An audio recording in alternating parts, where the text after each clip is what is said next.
There we go. Testing, testing, 1, 2. Can you hear me now?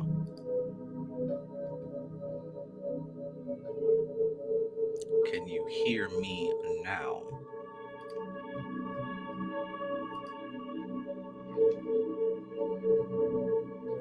Swell, superb, and fantastic. Greetings. This is TK Trav, aka Travis Magus, here with LVX777. Tonight we're doing a tarot card reading for the collective. So if you're part of the collective, which you probably are, otherwise, why are you here? This is for you. This is for you specifically. So tune in, tap in, let's get this reading. If you don't know, the energy is currently so that the sun has entered into the state of Leo, and the moon currently has entered in the state of Pisces. Right? So we've got a fire sun and a water moon. And I don't know about you, but to me, that sounds like these planets, entities, forces are at home in a very comfortable place. I mean, isn't the sun a very fiery object? And in a way, we could see the moon as being a very watery object. Well, here we are. Hope you're having a great evening. My favorite people in the universe. Peace and greetings, peace and greetings. Framestar Films. Peace. Star Lion. Peace, peace. Christina Smith. Peace, peace. Fat Tony. Peace, my guy. Peace. DB. Peace and greetings. Mount Uhuru Mimia. Peace. Nefrayu. Peace, my fellow cyclomate. MC Maestro. Peace, my fellow hidden Sith. Alchemy Gold. Peace, peace. And so many others. I'm not on YouTube right now, so I don't see all the comments, but yeah, let's get to it. Let's get to it. How you feeling? How has the new moon in Capricorn / Aquarius, how was that treating you so far?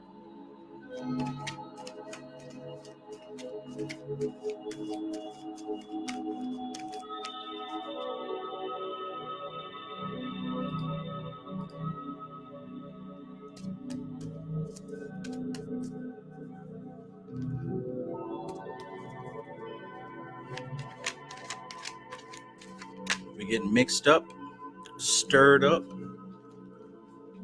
so that this brew will be potent, hard-hitting in every fathomable way.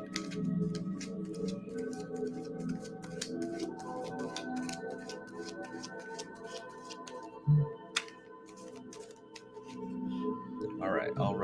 So let's see what's on the table so far. I'm going to check out a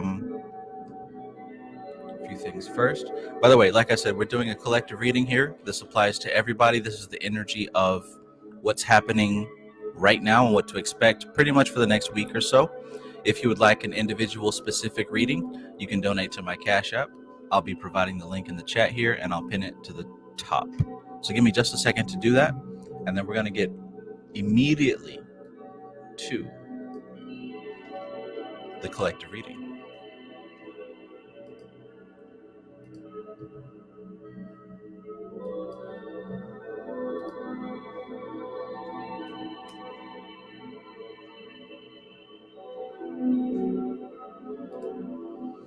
Mount Uhuru Mimia says, Trav, who's behind you?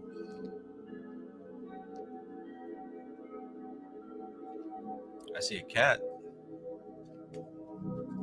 That's about it. Oh, I can't do that from here. All good.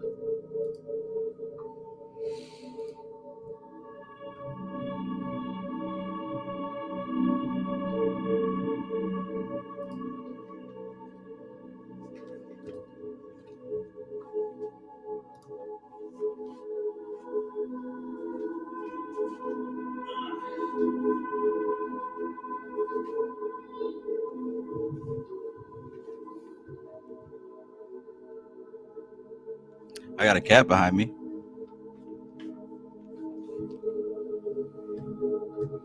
Maestro 3000. Peace. Okay. All right. So, collective reading time.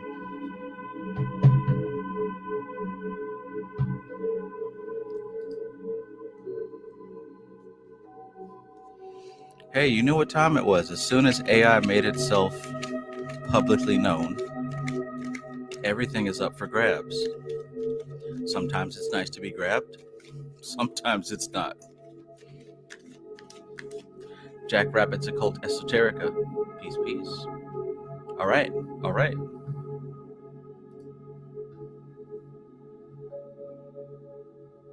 Where's my notepad? Give me those notes.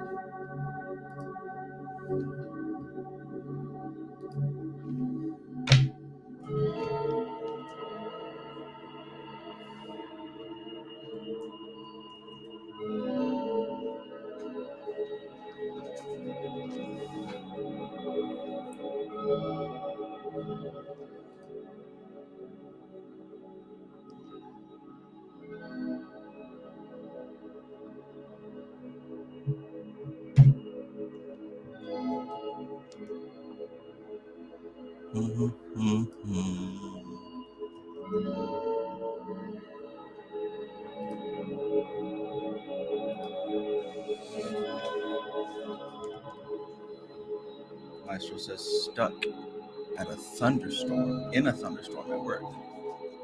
I like thunderstorms.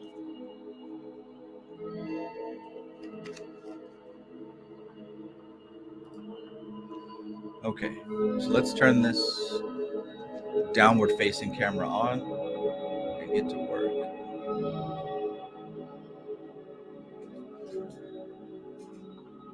Face ID.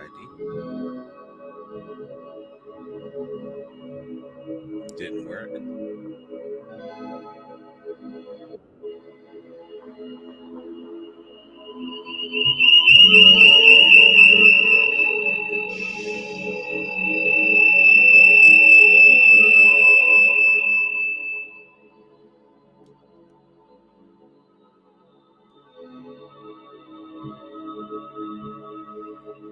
Me and the concept of technical difficulties are best friends. I'll tell you that.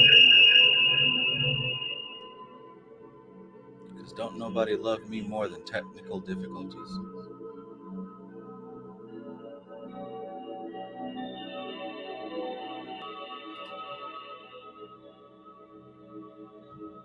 Okay. So let me know. There's not an echo, right?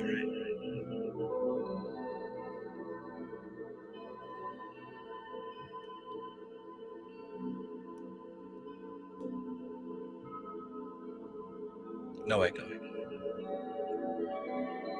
Cool.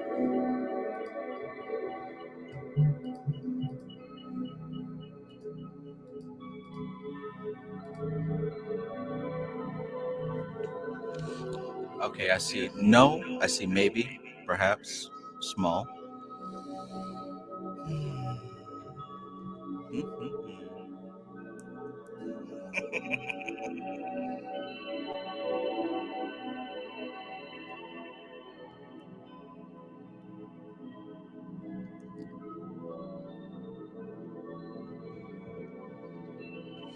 All right.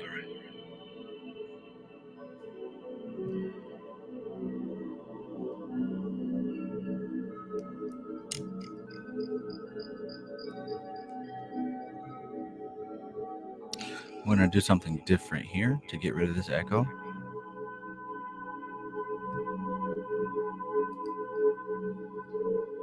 Bear with me, chat. Bear with me.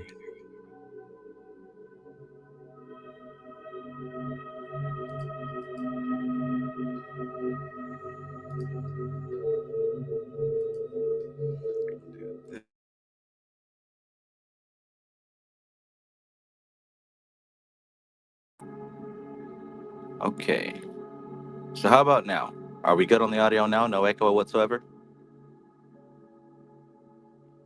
This is what I originally intended to do, to have the microphone going through the phone itself, but apparently that wasn't working. Okay, Christina Smith says good.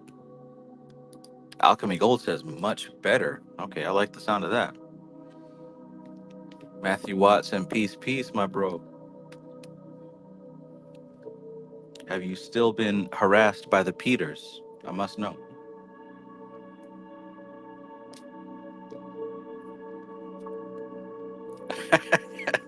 Peace, man, peace. Listen, Matthew Watson, we played a couple of rounds of Fortnite.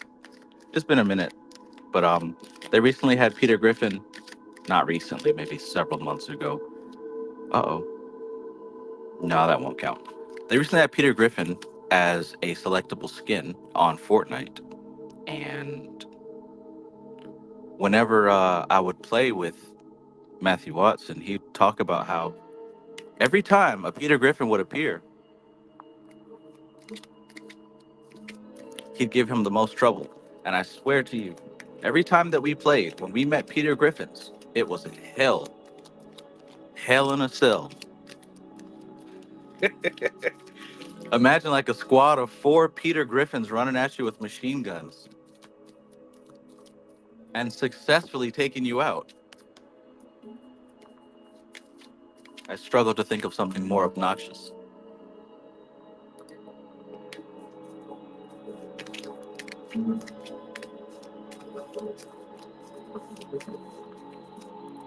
Maestro says John Wick in the early seasons. Listen, man, John Wick is still a massive threat, as well as Travis Scott.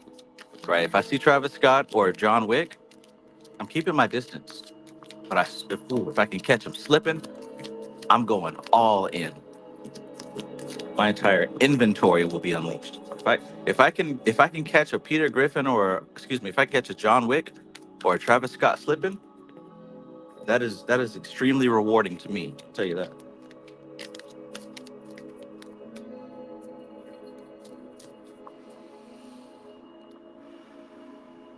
Okay, so let's get to it now. Collective reading.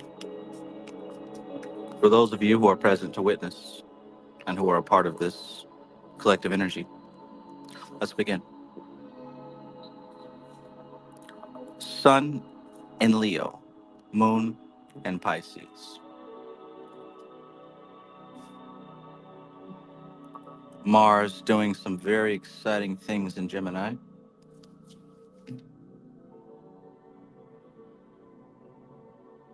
Neptune as well.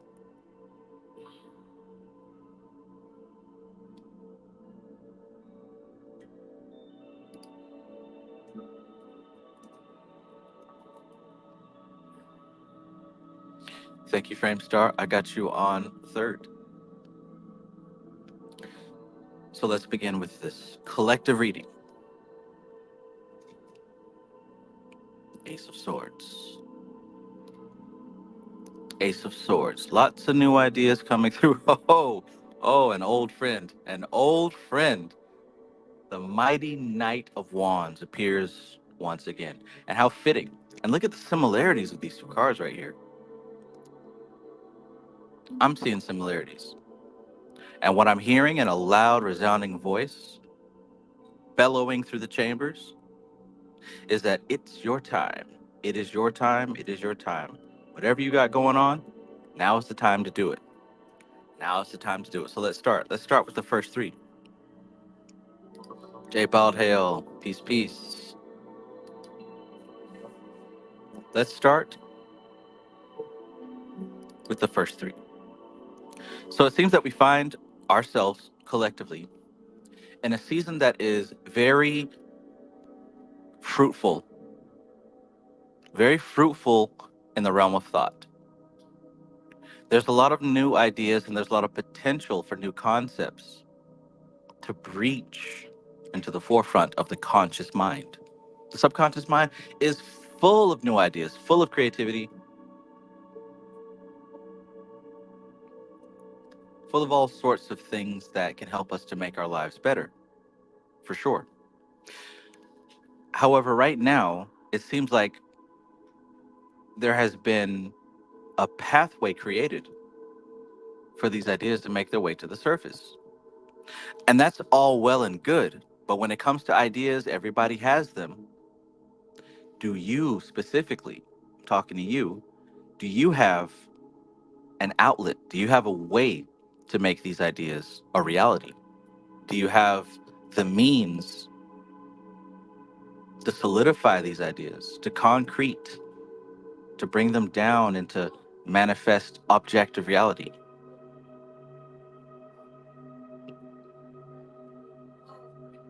Chances are you feel pretty passionate about some of these ideas. If you're like me, you've been kind of just like searching and studying and waiting and kind of looking for something to give you that next push, right?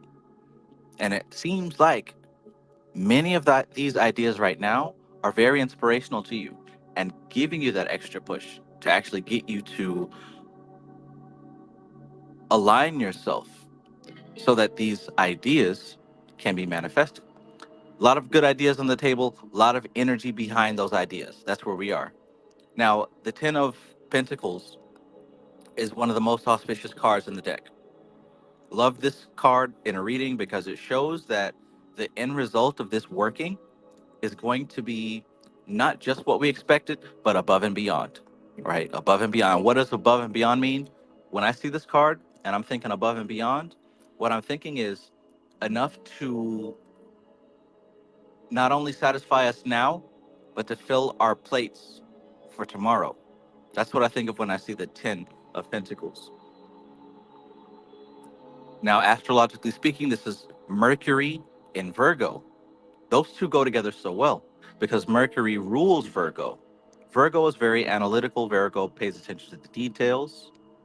Mercury is thought moving a mile a minute. So to put these together so far, new ideas, new concepts breaching the surface. And these are not just whimsical fantasies. We've got energy behind these ideas. We've got passion behind these ideas. We have substance behind these ideas. If you're someone who is an entrepreneur, you've got a couple of new business ideas that you're ready to work with. If you're someone who is an artist, you've got some new concepts that you're ready to put into play. If you are, I don't know, somebody give me some examples of what you are to see how this would specifically connect to you, right? Because we have a lot of activity on the mental plane. Ace of Swords, initiation of thought activity, supercharged with spirit.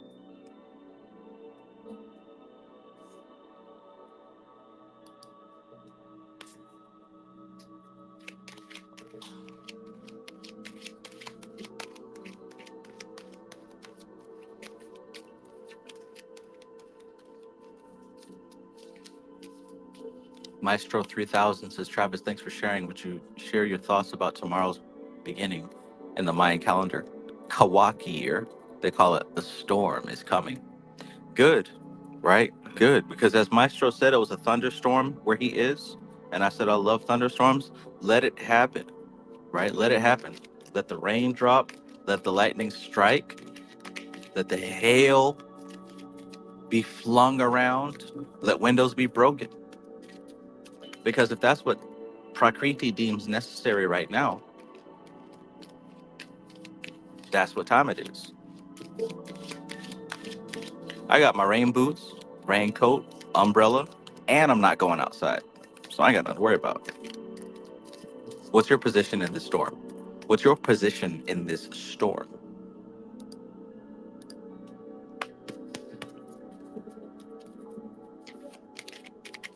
I love a good storm.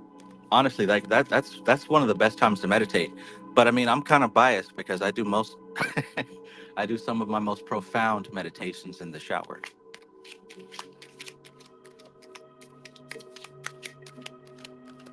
All right, so let's keep going here.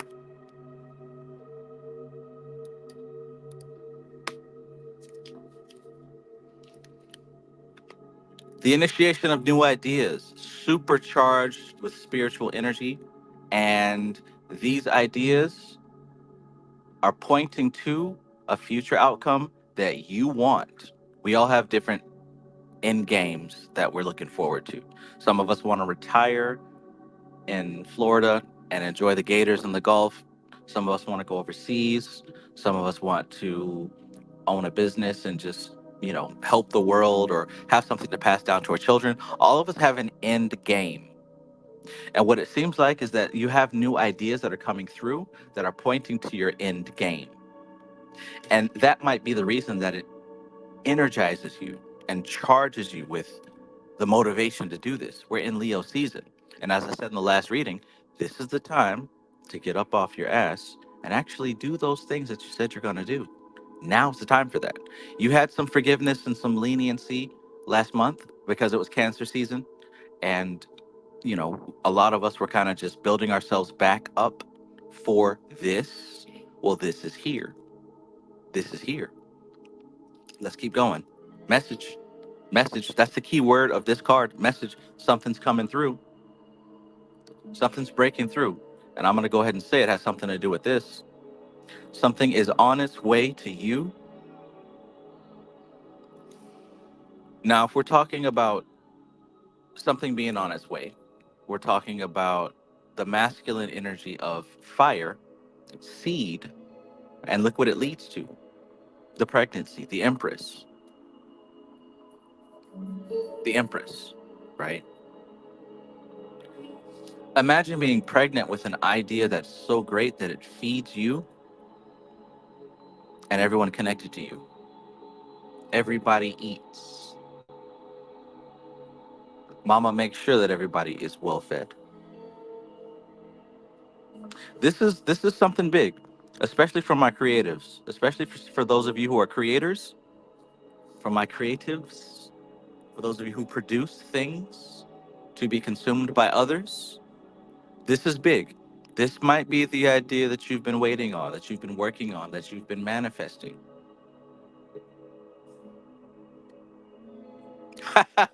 For certain, for certain, for certain. Look, this is the Nine of Cups. The Nine of Cups, astrologically speaking, is Jupiter in Pisces. Jupiter in Pisces. Okay, so what we're talking about is an expansion of your dreams. An expansion of dreams. Let's recap, go all the way back. You've got the initiation, and I'm using my words specifically here. You've got an initiation of ideas coming through. A lot of great ideas, a lot of great concepts, a lot of things circulating. And perhaps you've got the idea before the idea. One of my favorite marketers has a slogan that says, "You're one funnel away. You're one concept away. You're one idea away." And I'm here to say that to you. You're one ace of swords away from changing your life completely, for sure. And this might be the time that you're receiving that one idea. And guess what? If you put action behind that one idea, you're going to see that it's going to lead you to where you've been trying to go. How many of us have tried 20, 30, 40, 50 ideas this year alone? 100 ideas this year alone? How many of us have tried many, many things? And it didn't quite pan out, didn't quite work out, didn't quite get you where you wanted to go, et cetera, et cetera. But how many of us have tried multiple concepts or ideas or whatever? And I want to go ahead and commend you and thank you for actually getting up and doing the thing, because most people think about it and let it pass. But for those of you who are putting this into action and trying and trying and trying, I want to tell you that this is an education. This is tuition. This is something that is being built. You're not wasting your time. Every time that you try, you're learning something. You're learning something. You're learning what not to do, and you're learning what works. I tell you what, the I call it the crucible. When I was first learning NLP and pickup and game and all that stuff, it's because I had a lot on the line. My place of residence was on the line. My relationship was on the line. A lot of things were on the line, so I had to learn how to communicate with a woman in such a way to fix my relationship. And I tell you, every single day was about calibration and recalibration. I would try a technique, I would try something, and if it didn't work, boy, I fixed it fast. And if it did work, I did more of it. So there was like a short period of time where I had a lot on the line, a lot depending on my actions. So I was very attentive to what I was spending my time on and how I communicated with this particular woman. And if something didn't work, I had to fix it immediately. And I built and I built and I built and I learned so much about NLP and pickup. This is like the beginning of my whole journey with this stuff because, like I said, I had a lot on the line. But I tell you, this is a time much like that. This is a time much like that. You're so close to your goal that you don't even realize it, but you also are so tired of failing, you just don't have the energy for that anymore. So it's like with every step you make and every move you're making right now, you're paying attention. You're paying attention. How's this working out for me? Do I need to do more of this? Do I need to do less of this? This is where we are. Now you've got a message. You've got something coming through. Something's being translated in this whole process of, am I doing it right? Am I doing it wrong? Something's coming through all of that. And when you receive that message, oh, you're definitely going to know because there will be signs. There will be signs. There will be signs. And let me tell you, again, this is one of my favorite cards in the deck. This one's one of my favorites, as well as this one. I said before I like this one because he kind of looks like my son. My son does not agree. But look at how proud this guy is of everything that he's accomplished, of everything that he has. This is you. This is you. This is you. This is where you are headed. You're already that person. Prakriti just takes a little bit of time to line up.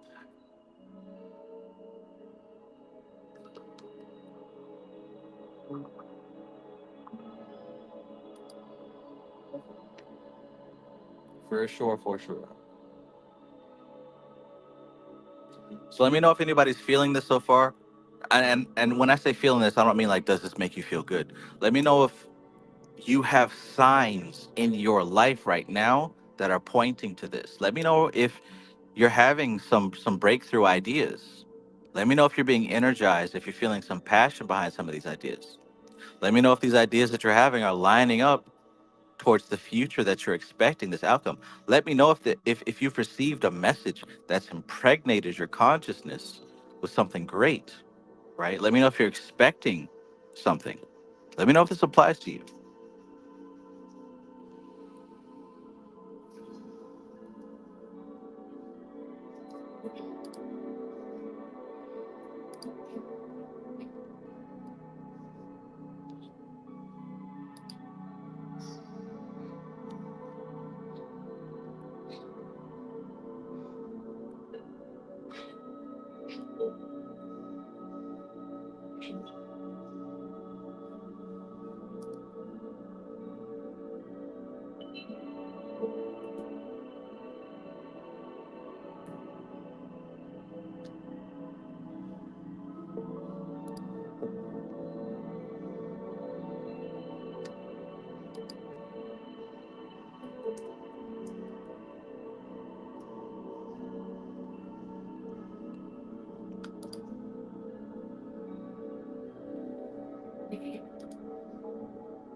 Nice, nice.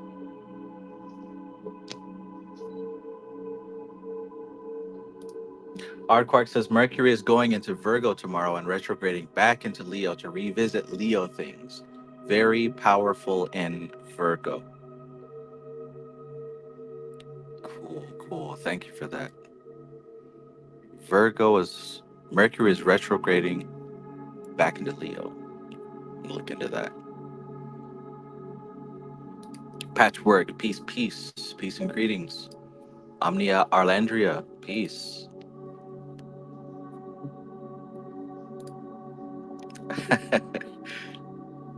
Listen, you're one idea away. One idea away, Monica. Seriously though, like We make so many things in life more difficult than they need to be. Everything is about decisions and the right decisions. Oh, that sounds so bland and rice and raisins. But seriously, if you learn to make the right decisions, you can get the outcome that you want. And if the decisions that you've been making are not leading you there or not leading you there fast enough, then perhaps those are not the right decisions. Perhaps there's someone who might know a bit more. Success leaves clues. Find someone who's doing what you want to do and who's done it already, and go study their pathway. Look at what they've done. Look at what they're doing currently. There's no need to guess about anything. Like, literally, there's no need to guess about anything. Patchwork, I got you. I got you. J Baldhail, I got you as well. IDKDKDF says this is Leo and Pisces. It's hard to see with the glare. Yeah, we're currently with Leo's sun and Pisces moon. That's where we are currently.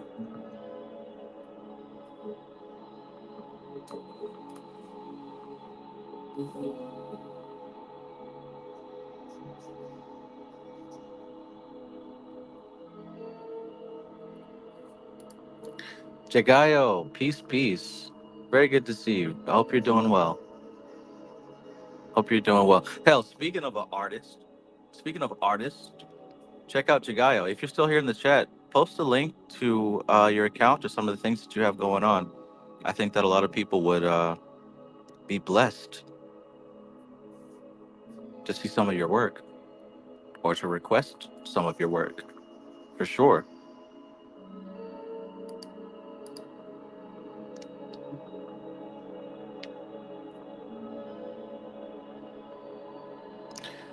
Jay Baldale says that cancer season was a rough one. I agree thoroughly. I mean, it wasn't as bad as some other seasons, but yeah, it was rough, most definitely. But that's the thing, man. Like once you start getting used to these cycles, and I don't know if it's because we're paying attention to them or if they've always been this way and we weren't paying attention to them, but it really does seem as if I can, if not predict, I can at least adjust myself accordingly to where we are.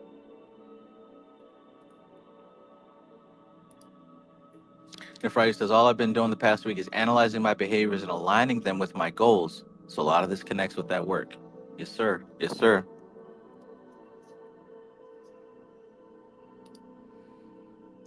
Mount Uhuru Mimia says, my abundance divinations have never been more effective than they have been recently.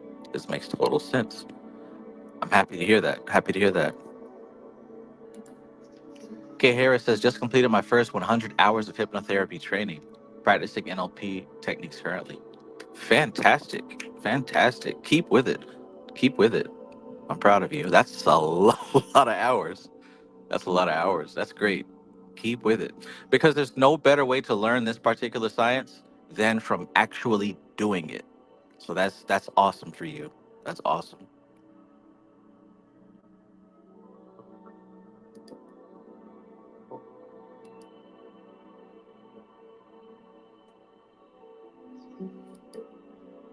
I like that frame star. When the hammer falls on you so many times, it toughens your steel and prepares you for even tougher times. And then those previously tough times become plain sailing. Yes, sir. Yes, sir. 12:12 ISIS. 11:11 for some others, for sure. It's a late evening, but I have a feeling most of us stay up late anyways. All right, so here's the lineup. Here's who we have so far. Here's who we have so far. Let me double check that as well. So far, we've got Christina coming up next, followed by Maestro, followed by Framestar, followed by J Baldale, and then Patchwork. So that's where we are so far. So I've got my notepad out here. Um, Christina, especially, and everyone else, if it's what you want to do, go ahead and send me your sun, your moon, and your ascendant. You don't have to, but if you would like to, it does give me somewhat of a focal point.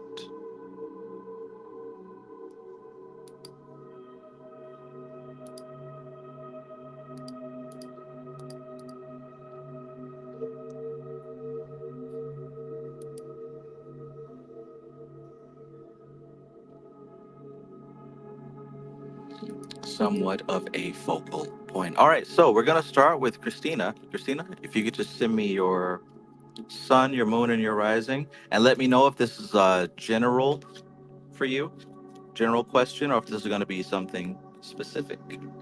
And we will get with it.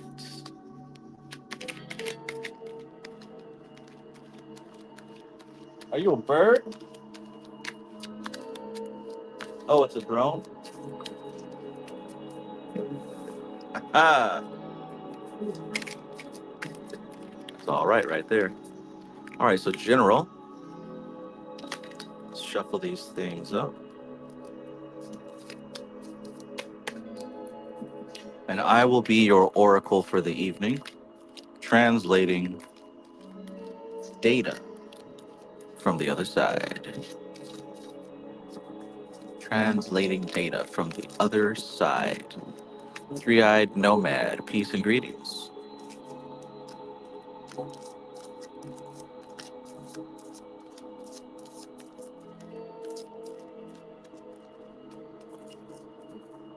So, me and my cousin were talking about some spiritual stuff. Long story short, between Beetlejuice and Nosferatu, it really feels like there's going to be a few spirits that are coming through um, this fall that are going to be pretty heavy. Pretty heavy. So, I don't know how tuned your spiritual antenna is. Maybe you've been feeling that there are some spirits coming through. They're not here yet, but they're on the way. And I have a feeling they'll be here within the next 2 months. Um, so I have worked out in my head like this, the way that things are moving. When I say coming through, the way that I see it is it's almost like if you could see the zodiac, the 12 zodiac, as an orange, right? So you have an orange, and imagine 12 slices within that orange. 12 slices in there. And imagine that orange with the 12 slices are just like rotating like that. And you're like in the center, and you're going through each slice one at a time.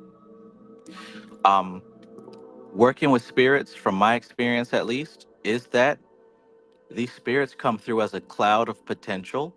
Those spirits are connected to these slices of oranges as the orange rotates, and it's like your perspective enters into one of these clouds, and depending on your capacity to receive the information and your capacity to interpret the information, the spirit will make itself manifest in your reality. So you're going to start seeing synchronicities. You're going to start seeing road signs and T-shirts, and people are going to bring up dialogue, and you're going to see things on your phone. And all it is that cloud of probability of that spiritual sphere that you've entered into, and your particular consciousness, your ego, your whatever is filtering out exactly what you need to see from that cloud of potential. And your conscious mind may or may not be tuned enough to make sense of it all. But everyone's going through this process. This orange is turning, and everyone is having these experiences, but everyone's not able to interpret them consciously. So perhaps if you are a spiritual student or whatever the fuck we call ourselves, you have the capacity to attain this data, to interpret this data, and to apply it in a way that's useful and appropriate. And what I've seen is that we left somewhat of a dry spell, almost in a way the spirits have been on vacation, which is okay, right? Because there are periods of rest and periods of activity. It feels like we've just left a period of vacation time, and these entities are starting to wake up again. So if you're someone who's spiritually sensitive, you might start to notice more activity over the next 2 or 3 months than you have over the past 2 or 3 months. And there's a reason why they say Halloween is the time of thinning the veil, right? Because this is the time of the year. This shit is clockwork, man. It's clockwork. It's not random. It's not anything goes, any man's game. Like, nah, this shit is a set schedule. So you'll notice that the season that we're entering into is a season where these entities are very active, very active. See, in the past, I didn't know any of this, so I thought there were times where I was like super powerful and oh, I can talk to spirits, and then there was times I was like, oh, I lost it. What happened to it? Where's my power? But I've come to realize over the years of doing this consistently, not as a hobby, but as a full time experience, that the entities that we work with, we don't choose them; they choose us, and it's all connected to the clock. So, all that being said, if you're someone who's like, oh, the spirits aren't responding to me, they're not talking to me, I'm not getting messages, well, that's about to shift. That's about to shift. Stop crying. When you have those down periods, that's time for you to relax, meditate, focus on self development, that kind of thing. All right? All right. That helped somebody, I hope. If not, then I yapped what I yapped. I yapped what I yapped.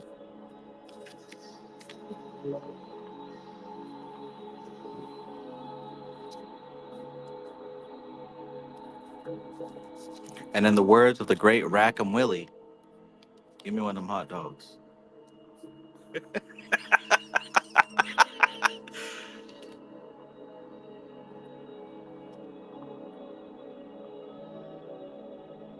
Sun Scorpio, Moon Aquarius,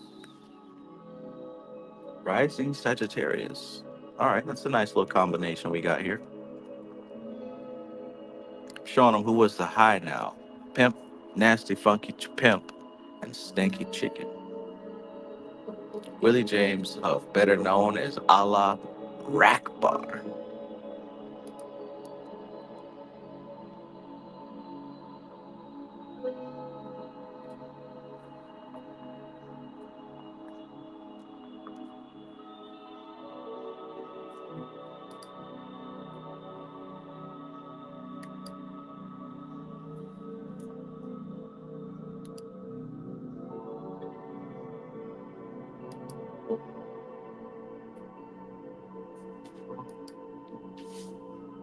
Yo, MC Maestro, so you talking about that dragon spitting hot fire? Pressing the veil against lyrical train mail. You talking about the dragon that spits hot fire? Careful, that dragon spits fire. Wait a minute. Did I see that meme from your story? Oh man, I thought it was random.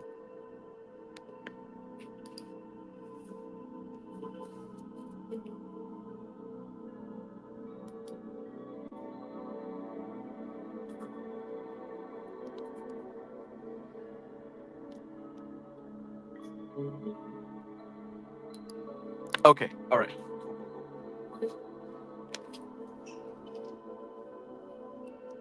Testing, testing. Look.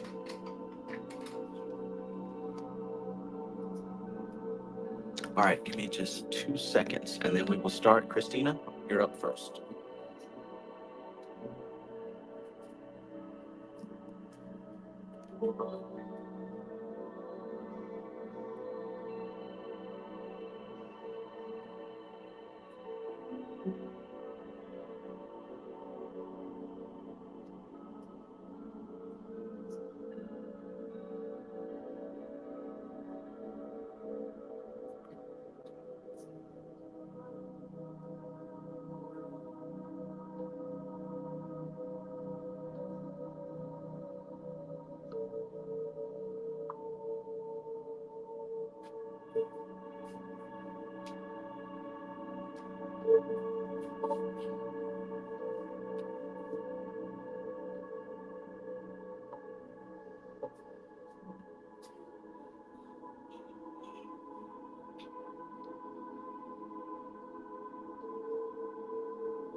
I yapped what I yapped.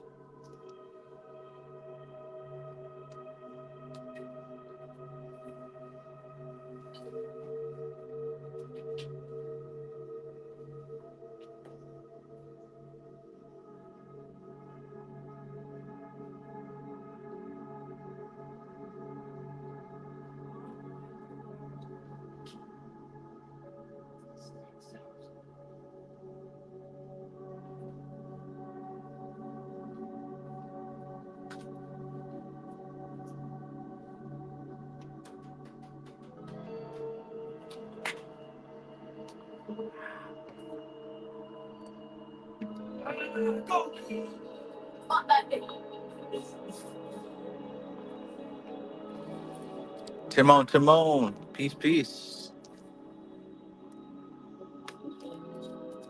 All right, Christina, let's begin.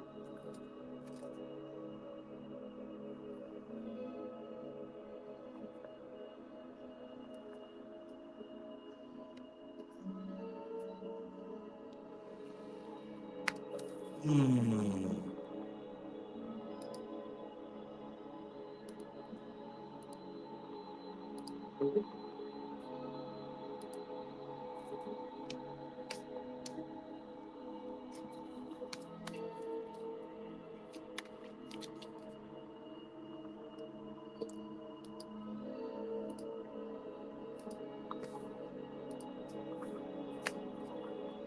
So, we begin with the tower. We begin with the tower. And this is a card of great change. Great change. This is a card full of energy. Now, when I say energy in this tense, what I'm talking about is a fullness of movement. So imagine you've got a small child, you've got a pet cat or a pet dog, or you have some young, youthful, spirited being full of movement. Now, here's the great thing. Here's the great thing I've learned about having a kid and also having a cat. They have a lot of energy and they need to move. They need space to move and to do things. Now, sometimes that movement can cause things to be broken or to be put out of place. Other times it can cause an inspiration for yourself to be energized. Either way, energy is neither good or bad, especially in this tense. And we are talking about an influx of energy. The need to move, the need for change, the need for something to be shifted. And I say need, it is not a choice.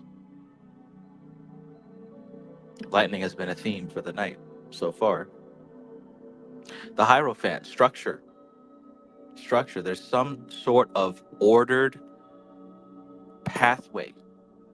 Some sort of ordered pathway. Now let's see this next card to clarify just a little bit more. There we go. Hard work and diligence. The Eight of Pentacles. Now the Eight of Pentacles is represented by the Sun in Virgo. Now we've already talked about how Virgo is very meticulous, very attentive to detail, very much focused on making sure that everything is in its right place. So with the sun being there, this is a major part of your personality, making sure that what you're currently working on is going to go smoothly. So it looks like you may have entered into some kind of program. You may have entered into some sort of system. This could be military. This could be some type of group. Um, some sort of structured thing with rules, maybe a new job. But there's something that is structured. It's not random, it's not chaotic, it's in order. And there is a change happening here, a shift happening. So if this is a job, or if this is military, if this is maybe even like your family setup, there's a change happening. And it's causing you to really look at those details. And perhaps you've been already paying attention to the details, which is why this may be affecting you differently than it is everyone else. Let me know how we're going so far. Good. All right.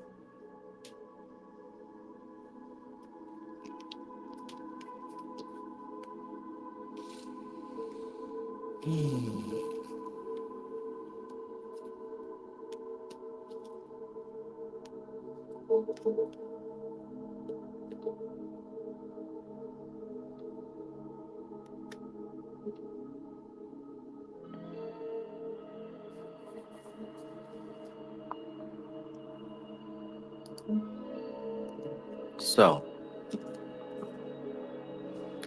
Ten of Swords. Astrologically speaking, the Ten of Swords is Sun in Gemini. Gemini rules social media because that is the realm of communication.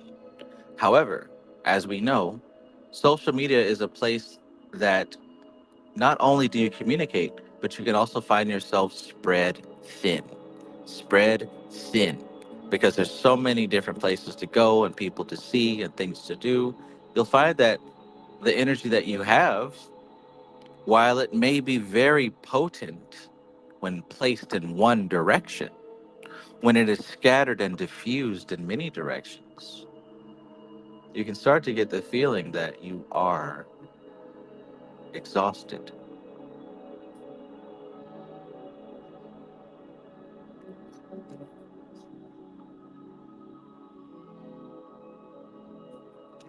Temperance. Balance, moderation is key. Look, this is the card of alchemy. Alchemy. So, look, if we've got change happening here, if we've got structure being imposed and attention to detail, right? Perhaps based on what you said, yes, I've been called to self discipline, never knew how unstructured I was, right? So you've been called to self discipline. That's what's happening here. Something happened, something changed, some lightning bolt struck your tower. And I want to give you this as well. Behind the scenes, another message with this card is that it represents the duality between grace and indignation. It represents the duality between self-forgiveness and holding on to hatred. So I want you to take a moment to analyze how you feel. Are you holding on to some negative anger, some misdirected anger? Are you able to forgive yourself? Have you forgiven yourself? And I don't mean just for the recent event, but for all the things you've done in life, because that's a big part of this card. We see a lightning bolt being thrown at a tower and two people jumping off or being thrown off,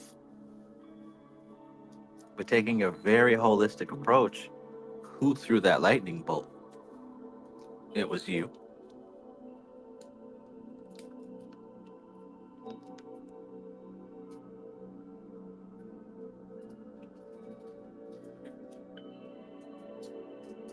Is that a Gushers?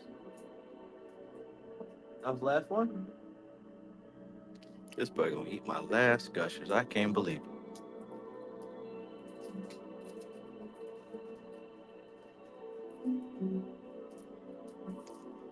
Sometimes you got to give your last Gushers to the ones you love.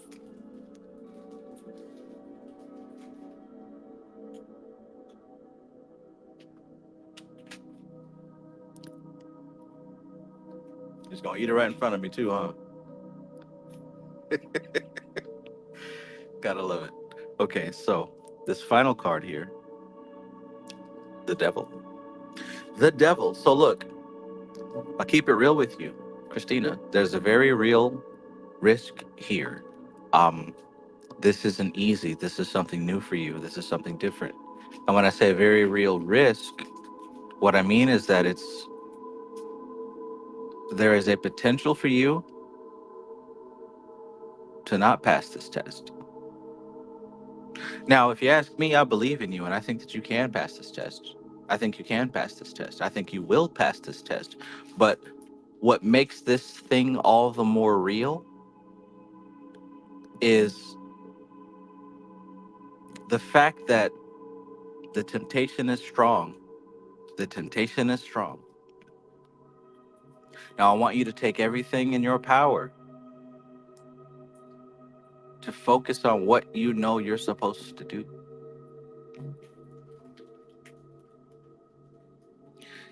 They say lightning doesn't strike twice in the same place. But movies tell us otherwise, doesn't it? Temperance is the card to focus on. If you ask me, temperance and the Hierophant. Temperance, because temperance represents balance, represents harmony, represents moderation, which is key. Moderation. And the Hierophant, in your case, there is a system of structure. There is a system that you can adhere to. Like I said before, there's literally no reason to wing it, no reason to make something up, no reason to just, oh, I don't know what to do. We've been on this planet so long that there is literally a structure and a pathway to do anything that your heart desires.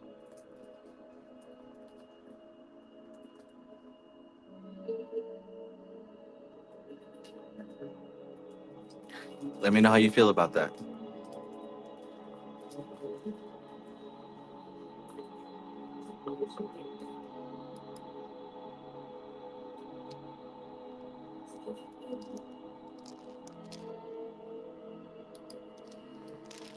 Maestro says, I used to put food outside where ants would come in and they'd be occupied.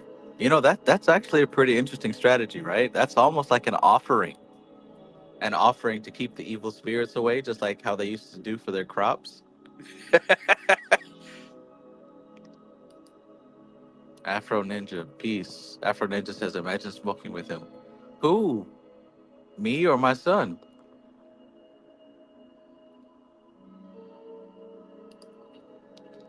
MC Maestro says there's a fair bit of people that were struck twice by lightning, and the chances of the same spot are statistically higher. Well, there you have it, Christina. Christina says, yes, letting go has been the message in meditation. Yeah, like I said, I'm gonna keep it real, right? Usually the readings come out like super lovey-dovey and sweet. Um, in this particular case, it's not a bad message, right? It's indicating that change is happening. There is a structure available for you to follow. It's going to take some work for sure, right? And you're doing it. You're doing it. You're doing it. You probably feel burnt out in a way. You probably feel like, oh, is this really getting me to where I want to go? Yes, it is. Yes, it is. And the key is to remember balance, harmony, temperance, moderation. Take it slow, do what you need to do, and don't do any more. Let life do its thing. And that sun's going to come up and go down, regardless of what you got going on. Addiction, obsession, whatever it is that you're dealing with, I'm getting the feeling that it has a very real grasp on you. However, if you've made it this far, you can make it even further. Look at the duality here. Isn't that interesting? Look at that.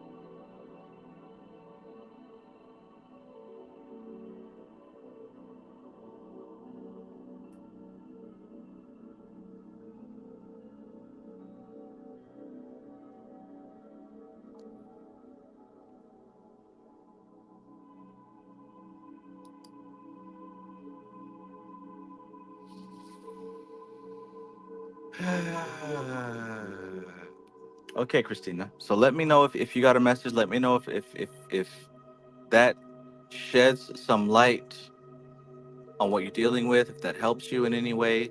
Let me know. Give me some feedback.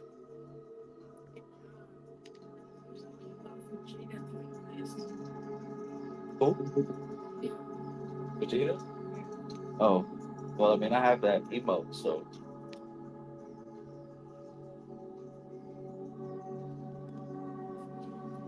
My son, I have all the Fortnite emotes.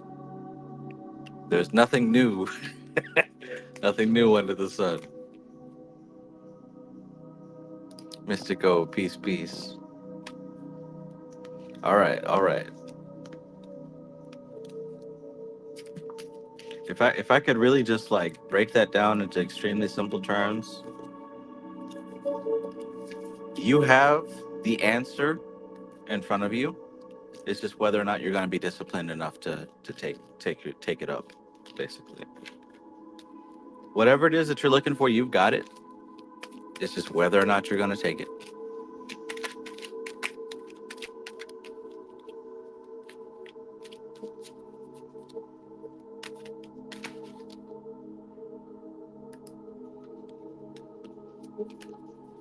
All right. All right. So, Maestro, what are we doing? What are we doing? What's the combination that we are going for?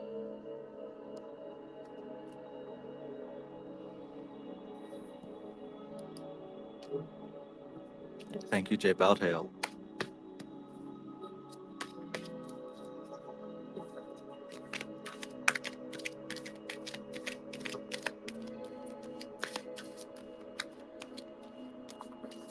It's usually ice cream and cake, but I love it because it's like on one hand, you've got the real potential to do amazing things. And on the other hand, you have the real potential to slip and fall back for sure. So this one really depends on you. This one really depends on you.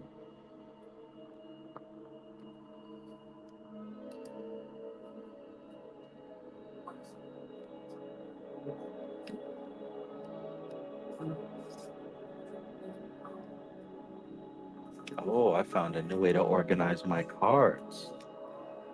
I'm gonna do it by element instead of in order this time. Yeah.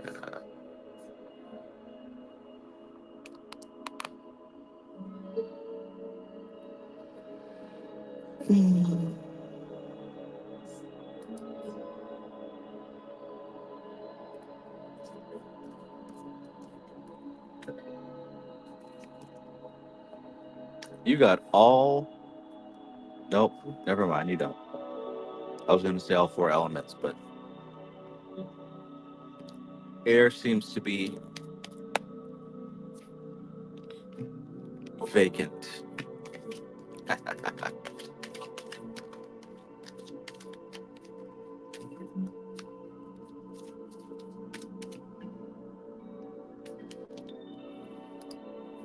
Christina, I think you're going to be okay. I felt really comfortable saying about that devil card that there's a very real chance that that you could slip and fall back. I felt very confident and comfortable saying that because I believe that you're somebody who is going to make the right choices. I believe that you're somebody who's going to impress yourself, who's going to surprise yourself, right?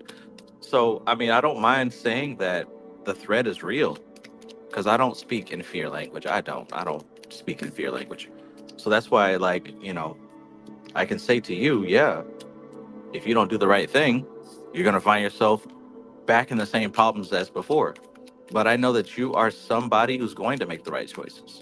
You are somebody who is going to have the discipline. And again, when I say discipline, I'm talking about making choices that will benefit your future self and gratify your future self and not just your current, right now self. I know that you're somebody who understands that. So I have full faith that you are going to do what needs to be done. Big facts.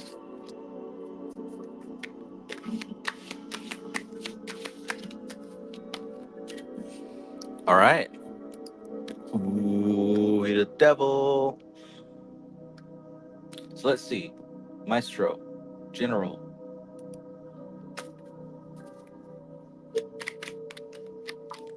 General. What needs to be heard? What you need to hear?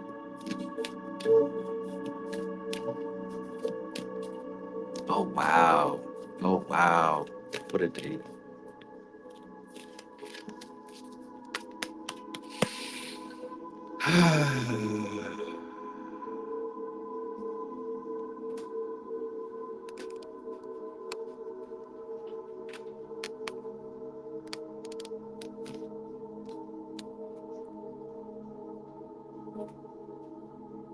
What you doing? Huh?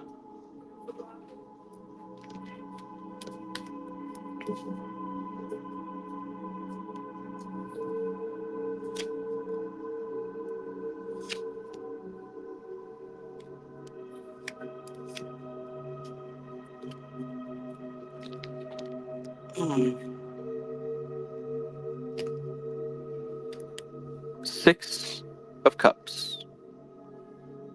Six of Cups.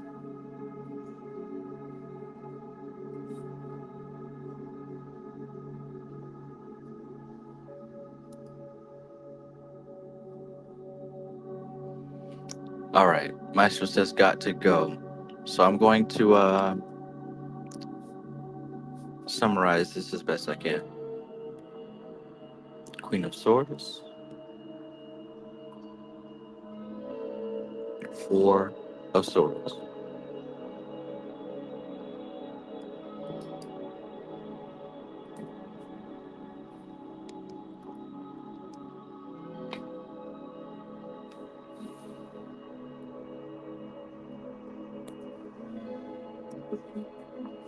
This card indicates to me a shifting of power.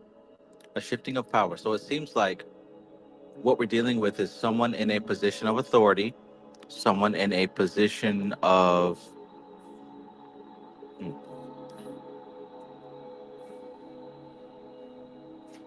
status. That's the word I'm looking for. Someone in a position of status, bestowing, giving, sharing, transmuting with a person of, we could say, of a lower status. There's a sharing that's happening here, a sharing of essence, of substance. Astrologically speaking, the Six of Cups is the Sun in Scorpio. Sun in Scorpio. So understand what we're talking about here is a major focus on secrets, a major focus on something that might not be obvious to others. Could it be that that is what's being shared right now? Secrets. Queen of Swords. As I always say, the king sets the plan, the queen organizes and arranges the plan, the knights carry it out, the pages are trying to figure out how to upload their next video. So it seems like this shifting of authority, the shifting of status, the shifting of substance is being delegated. Is being delegated. Perhaps you've been bestowed with a new job, a new task. Something's been given to you. Something's been given to you that is coming from a higher pay grade, so to speak. So maybe you're working with people who are levels above you in your particular job, or maybe you're working with people that you've been impressed with. In any case, it looks like there is a shifting of data, a shifting of data. Data that you would not have access to is being delegated to you. And you know, just as well as I know, that this is something that must be meditated upon. This is something that must be taken into consideration. Not because the information might be false or it's dubious, it's, you know, you might need to be skeptical, but not that. But because you know that with this information coming from levels that are above your pay grade, the best way to understand it is to sit with it, as they say. To sit with it.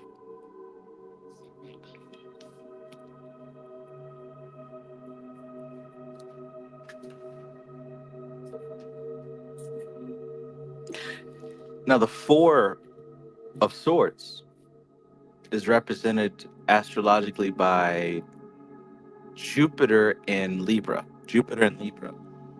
So we have an expansion of balance. An expansion of balance. Keyword for Libra is balance. Keyword for Jupiter is expansion. You got a growth of even distribution. Even distribution. And that could be what this is all about. Perhaps these higher ups see something in you.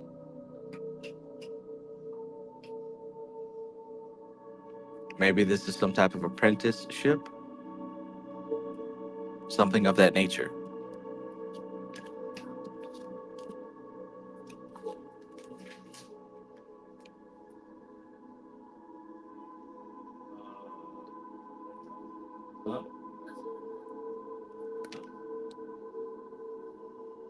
help you. You giving me some? Are you about to make some?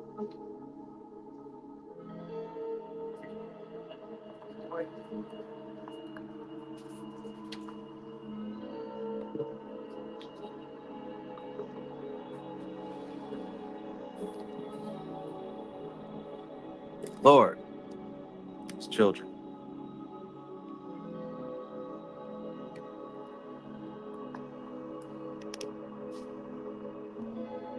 Son, are you hungry? No. Dad, I'm hungry. What?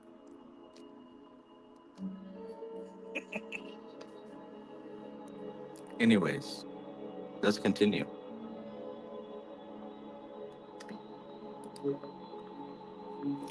Ah, the Fool card. And one of the best and most exciting to get in a reading. Mainly because it represents endless potential. Okay, so we've got the Fool card, which represents, like I said, endless potential. So here we are with secrets and information and data being delegated to you that require some time to sit and really think about this. Like the information that you received. Oh, the information that you received is something of a level of importance.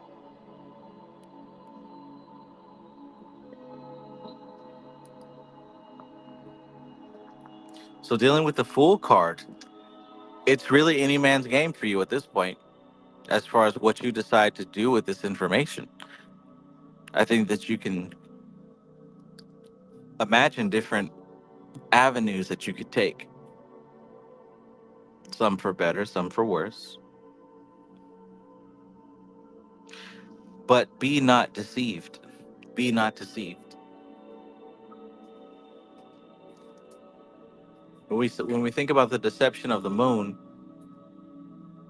the metaphor that we're using is the fact that the moon is bright due to borrowed light. The deception is that we think the full moon is shining brightly on us, but in truth, well, according to what people are saying, the moon borrows its light from the sun.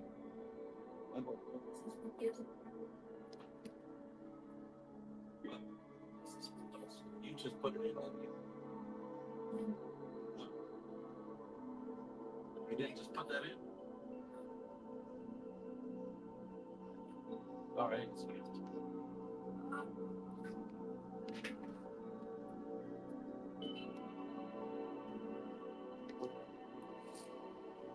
The moon borrows its light from the sun.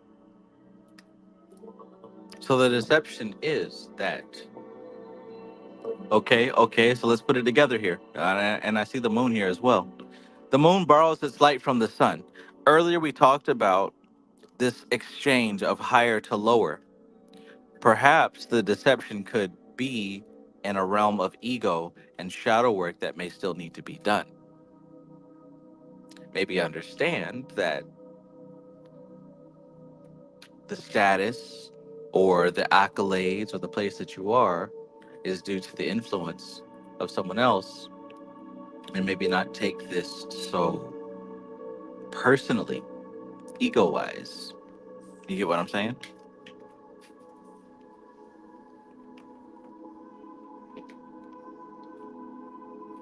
And next we have the Eight of Cups.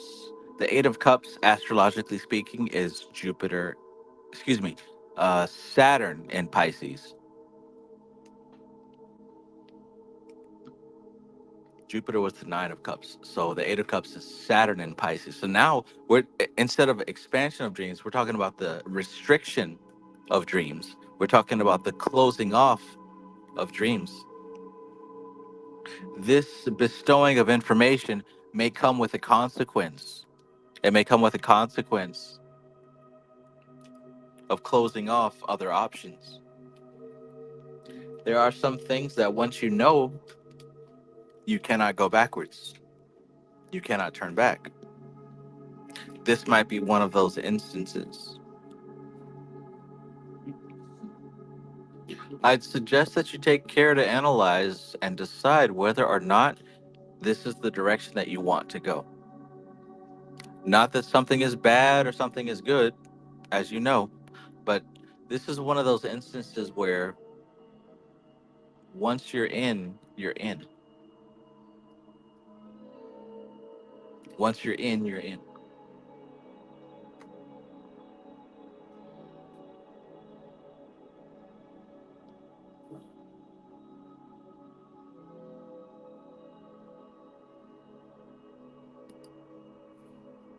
All right, so information coming from higher to lower, being delegated to you.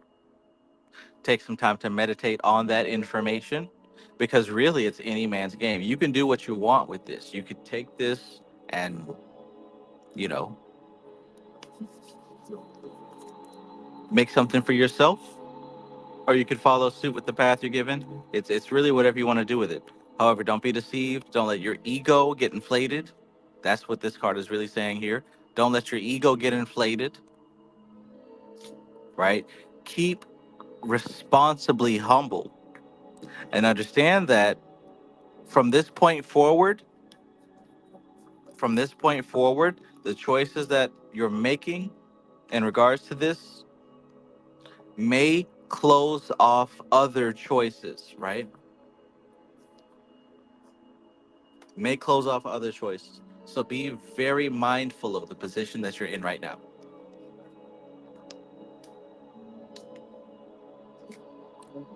right?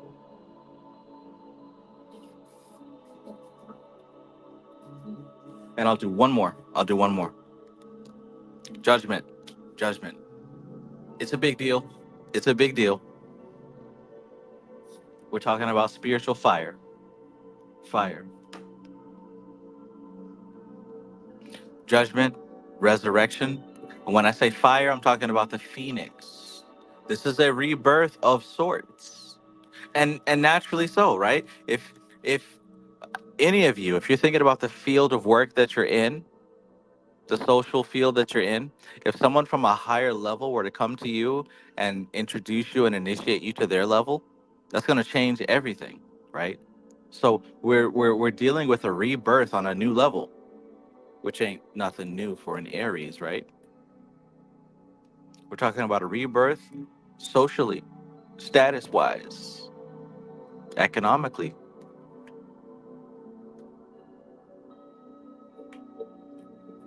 All right. All right.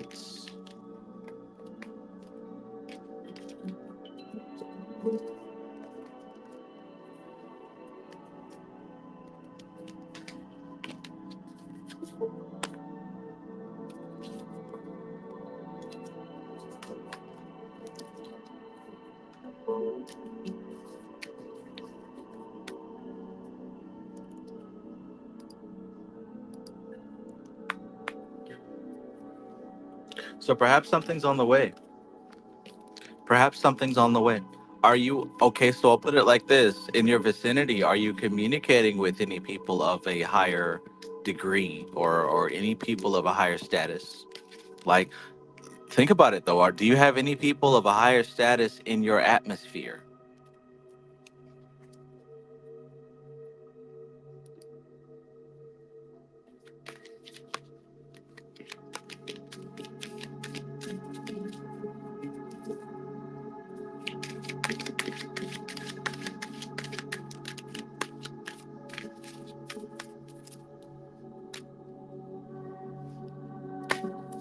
Because if you have people of a higher status in your atmosphere, the next question is, have you established a line of communication with these people?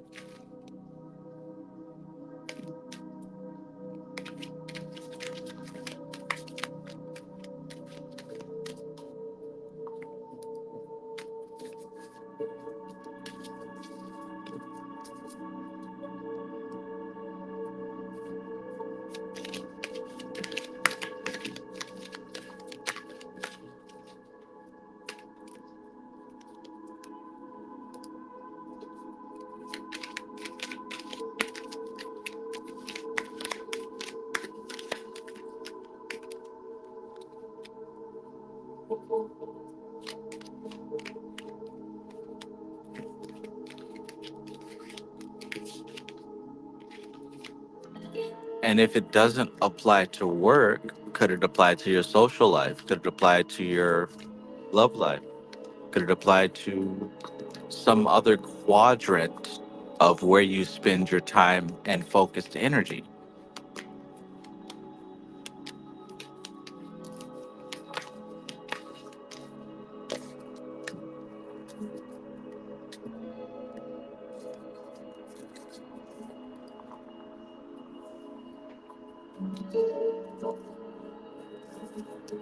Hmm.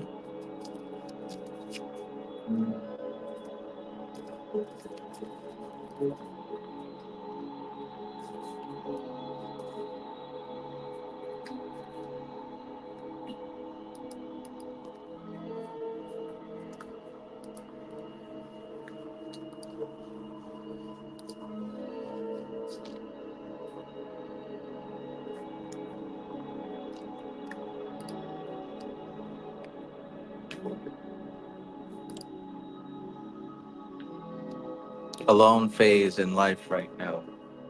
I hear that, man. I hear that. Boy, what are you doing?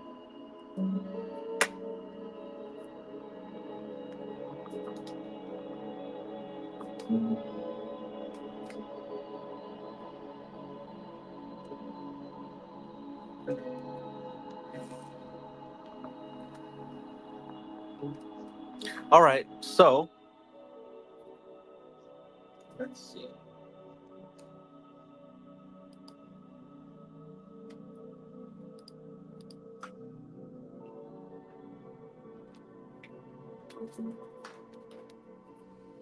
East Tea Tree, peace. East Tea Tree says so crazy because I feel like this reading was for me. It was eerily on point. Not to mention I'm an Aries sun, Libra moon, and Cancer rising, so that was for me. I'm telling you, like it. Yeah, yeah, very much so, very much so.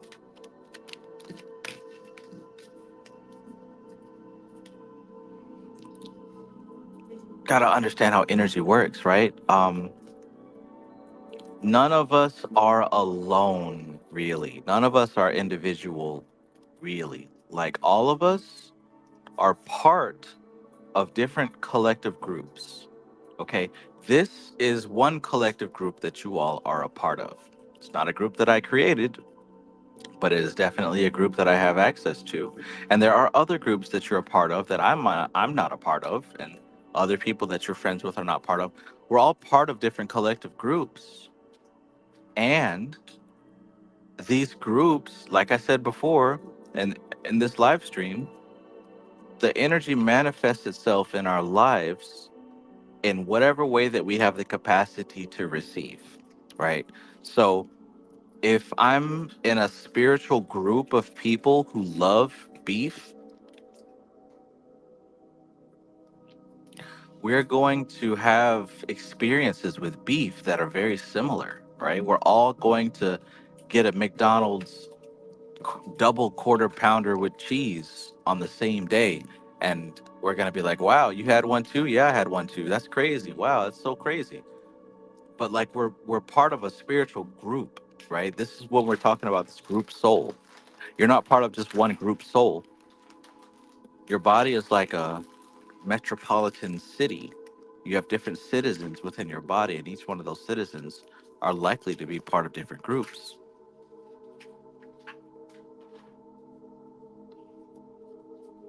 That's why there's always this tug of war when it comes to will and what to do next. In any case, in any case,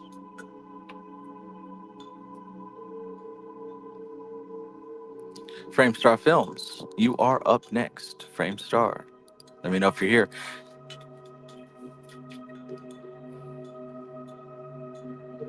And Framestar, let me know if you want a specific question addressed, or or if you want this to be a general reading.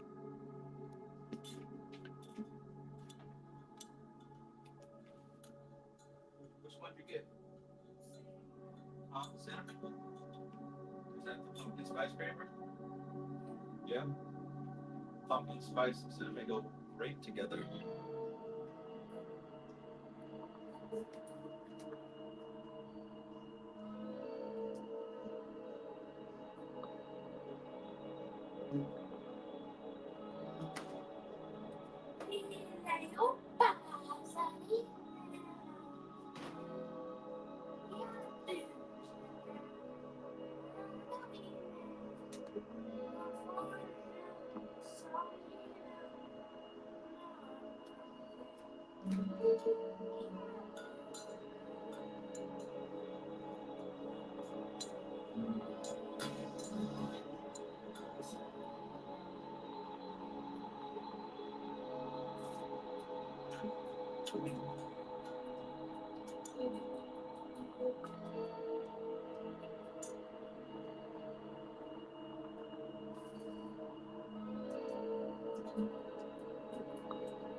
Yeah.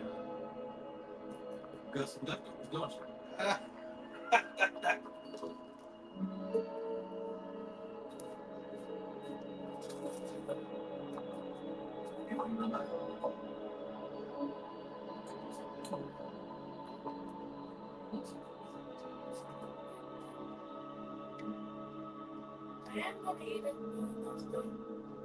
All right.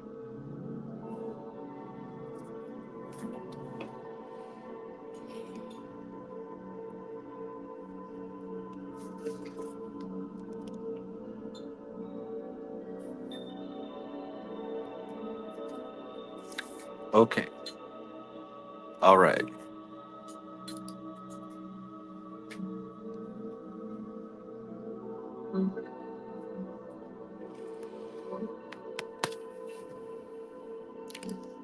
Let's do a general.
Space Tycoon was changed into Rocket Tycoon. Not Space Tycoon. What?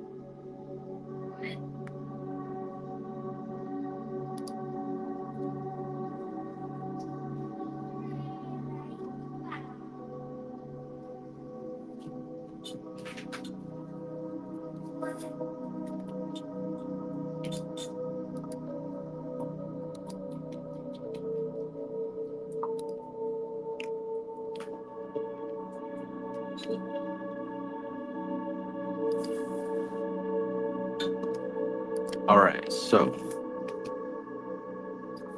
the devil is the first card that we pull up here.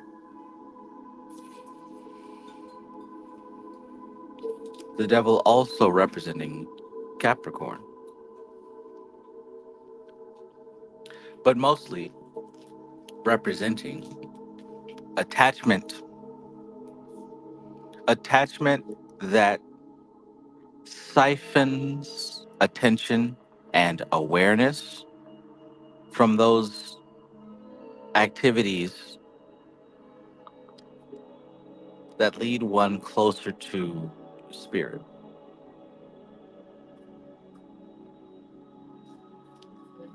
The moon. Again, a level of deception, in my estimation, that comes from ego, self deception. When I think of the moon card, I think of themes of self deception. As I said previously, scientists tell us that the moon's light is borrowed light. Borrowed light. Now that's the way it stands. Now whether or not the moon believes that it is borrowed light or that it is her own light, I guess that would depend on the observer. That would depend on the perspective. The Emperor, a card that is represented astrologically by Aries. And when I think of this card, I think about wisdom. I think about somebody who has been impulsive and chaotic and crazy enough, yet they survived and lived to an old age with the knowledge of what not to do and what is more efficient, what is useful, what is appropriate. Let's put it together. Let's put it all together. Obsession, obsession, obsession. There's something that captures your attention, and it captures your attention in a way that may have you thinking, okay, maybe something needs to change.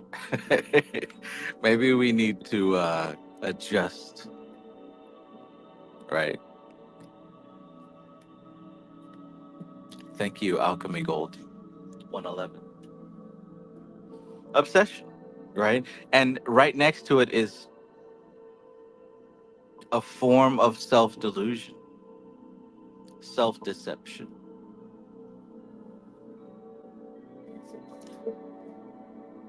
There's a famous quote that is very simple. And when we hear it, we already know what time it is. I can stop when I want. I can stop when I want. That's a form of self deception because it's like we're signaling that we have the power over our compulsion. Yet the fact that we have to make that decision to say that in itself speaks volumes. Perhaps there is something that is taking up time and energy and life force that may not be the most useful and appropriate thing.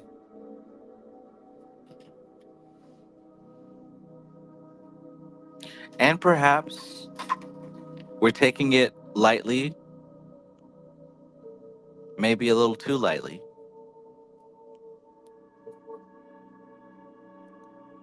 And ultimately, we know better. Not only do we know better, but we're at a stage in this game that we can do better. That we can do better.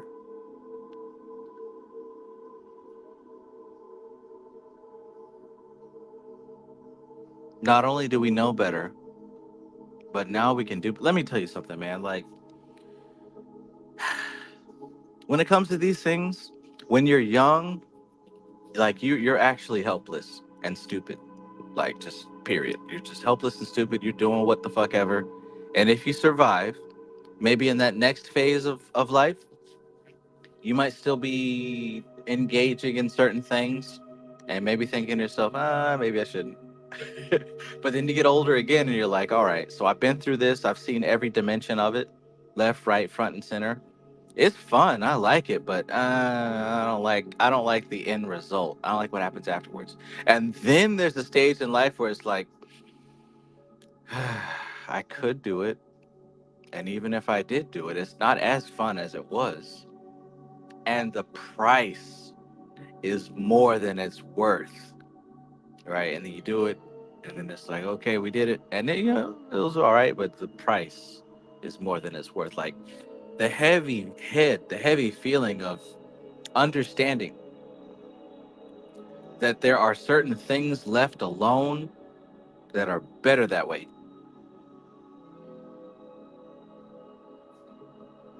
Let's keep going. Let's keep going. Let's keep going.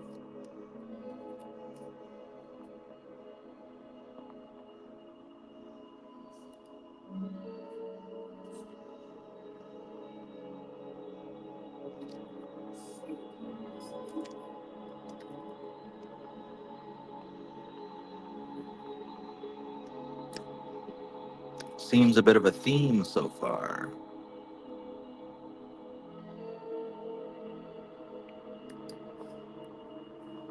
M7MD, peace. M7MD says I'm spiritually lost, kind of like existential crisis or ego death. Well, I would suggest that you pay attention. The Knight of Wands our very excited and potent friend. Wheel of Fortune, the orange slices that turn. Four of Cups. Now I know that I've pulled this card for you at least twice. Damn near every reading. Framestar Films, you are a man surrounded by options, surrounded by opportunities, surrounded by potential. You have this cloud of possibility around you, right? Like, I'm, I, I almost believe you could pick up the phone and just call somebody and get some shit done. You've got this cloud of potential that surrounds you. And I think that you're fully aware of that. You don't abuse it. You don't take advantage of it in a negative way. But it's there. Look at that. See, this guy's cloud of potential is kind of small. I think yours might be bigger than that. So we talk about the Knight of Wands. There's a zest, there's a passion for life, there's an impulse to move, to groove, to get shit done. The impulse is there. And that may be what also is leading to this first half of the reading.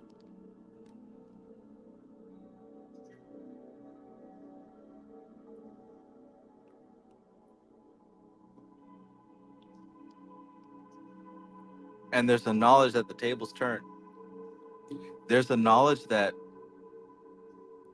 things don't stay the same. Things don't stay the same. That opportunities come and opportunities go.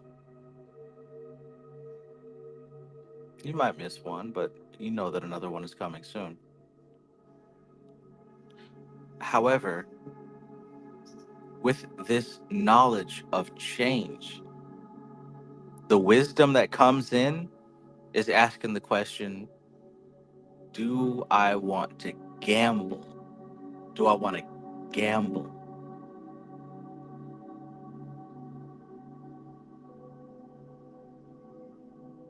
Do I want to gamble?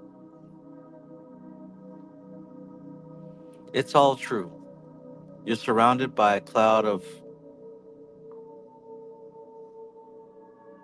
possibility, connections, people that can get things done. You got the energy, you got the access, you got the wisdom.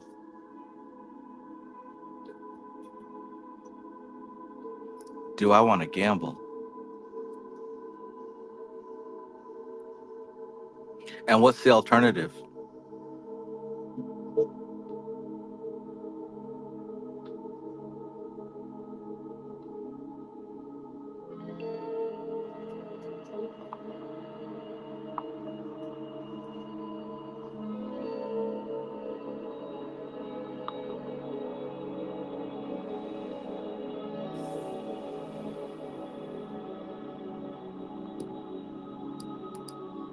But you tell me, let me know if that made sense. Let me know if I was way off. Let me know if that was close. Let me know how you feel about that so far. If it resonates, if any of this was relevant to what you got going on.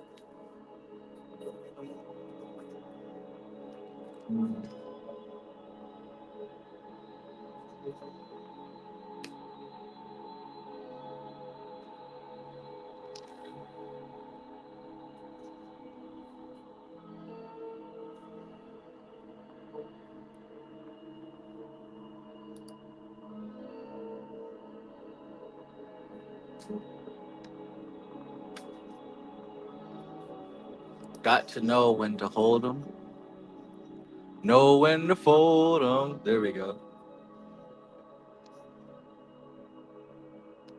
Know when to hold them, know when to fold them.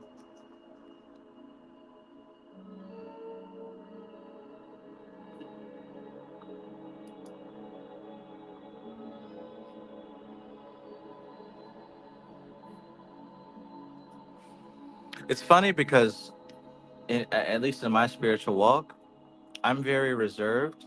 And there are times where I hear spirit telling me, you can bet on me, do it. And I'm like, I don't know, I don't know. And sometimes she's like, you can bet on me, do it, try it, don't worry about it. And I'm like, I got real life issues to deal with. She says, I am real life. I am real life.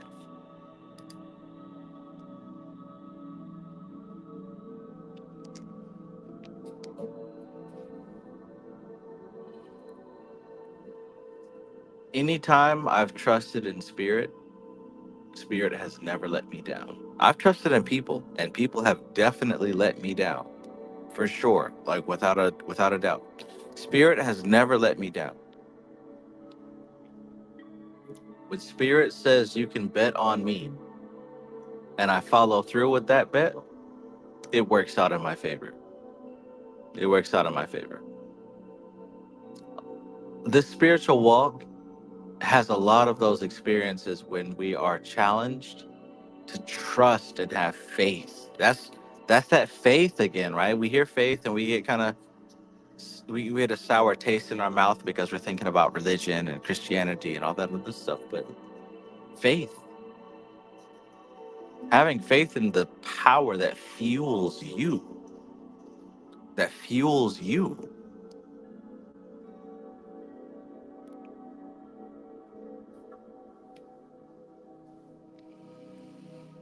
I'm not worried about it.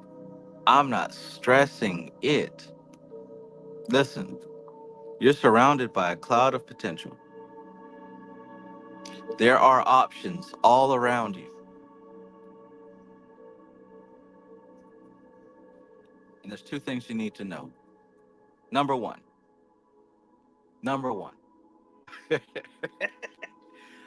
Let me make this YouTube safe, man. Who stirs the pot?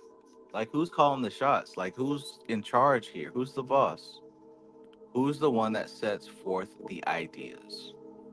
Who's the one that gets things in motion? Right? What is what is your role in all of this? Do you remember who you are? Do you forget who you are? Sometimes I forget who I am.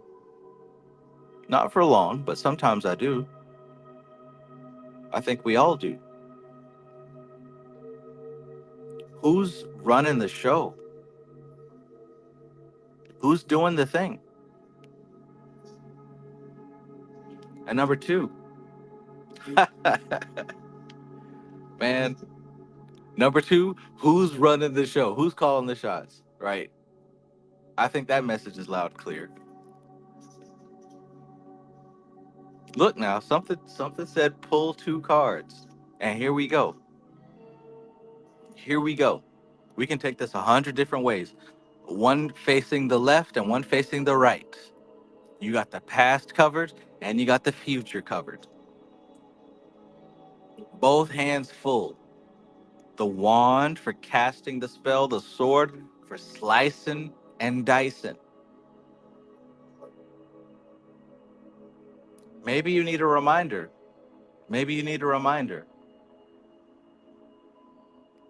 Who is Il Mago? Who is Il Mago? Right? What time is it? What time is it? It's game time. It's go time. It's you time.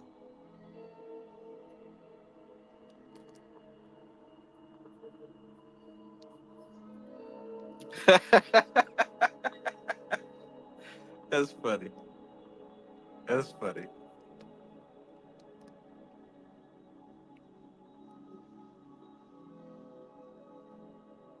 That's funny. Il Mago.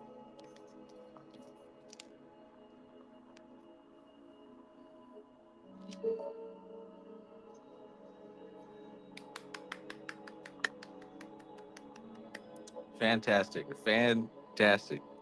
Look now, if you don't have the message at this point, usually I ask, did you get something out? Nah, if you ain't get nothing out of that one, hey, that sound like a what do the young folks say today? That sounds like a what is it?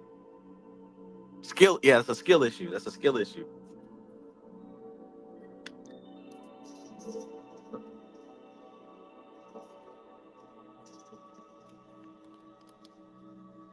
If you ain't get that one, that's a skill issue.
All right.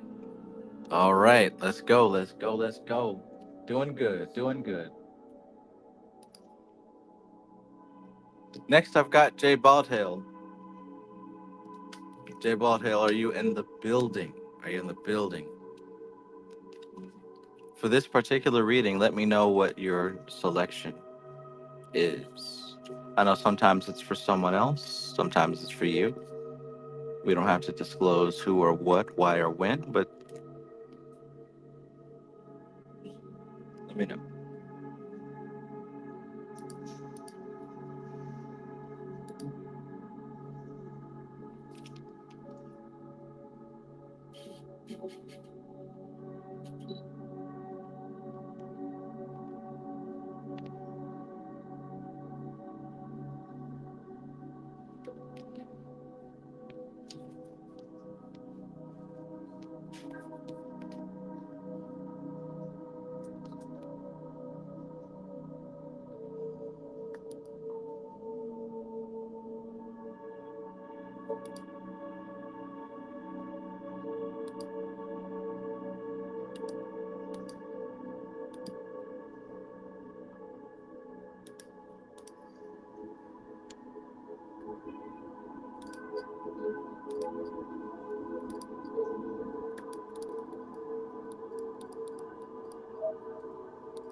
Was he trying to be?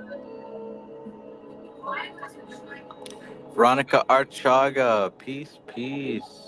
I hope you're having a good evening. I love you, Veronica.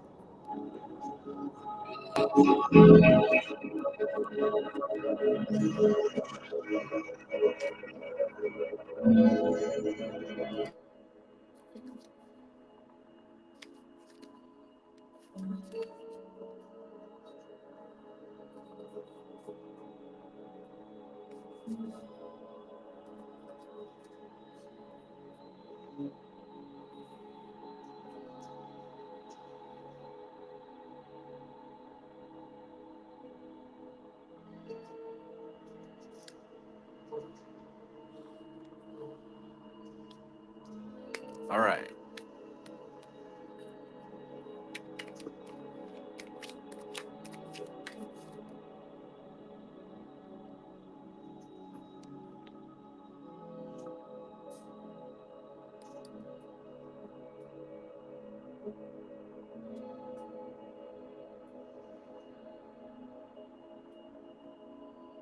All right. All right. Let's keep going. Let's keep going. We got a few more to do.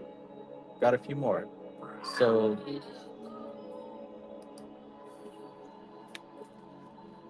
J Balldale,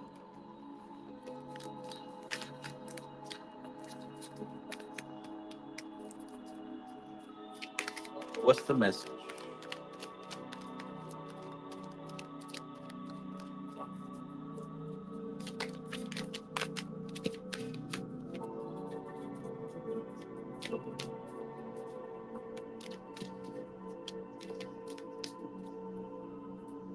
What is the message?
Somebody's making their way off with something that they may not have earned. Seven of Swords is represented by the moon in Aquarius. The moon can be quite shifty, and as we've spoken of in the past two readings, the moon is said to make its strength out of borrowed energy. Oh, the Ten of Swords. This is the sun in Gemini. We had mentioned before about how it's easy for the energy of Gemini to be scattered or spread thin. And while the sun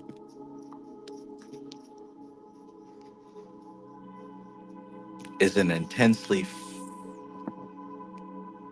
focused energy,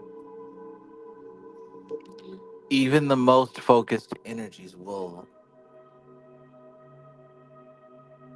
suffer a certain lack of potency when diffused in multiple directions. When diffused in multiple directions.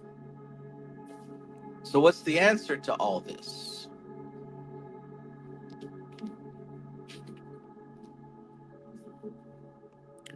We've got a certain sense of deception. We can even say theft. We can even say theft, a certain sense of deception. We've got a certain sense of being scattered and diffused and all over the place, feeling burned out, feeling like your efforts are not bringing forth fruit, mainly because They are scattered in so many different places. So many different places. And as you said, lot of air. Yes, that's a lot of air, for sure. And as I said, what's the answer to this? Sit back, relax, and enjoy the show. The Four of Swords is represented by Jupiter and Libra. And as I said before, the expansion of balance, the expansion of harmony, the expansion of harmony. Man, look, I don't know if you're the kind of person who gets caught up in politics. I don't think so, but I mean, yeah, who knows, right? I don't know if you're the type of person to get caught up in what's going on in the media and this person or that person, but there are so many systems designed to keep your attention. Now, that doesn't mean it's going to keep your attention in a healthy place, but it's designed to keep your attention.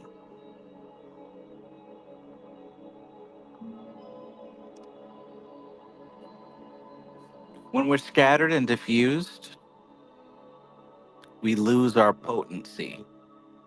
You could even say it's taken from us. You could even say it's taken from us. When we're scattered and diffused, we lose our potency.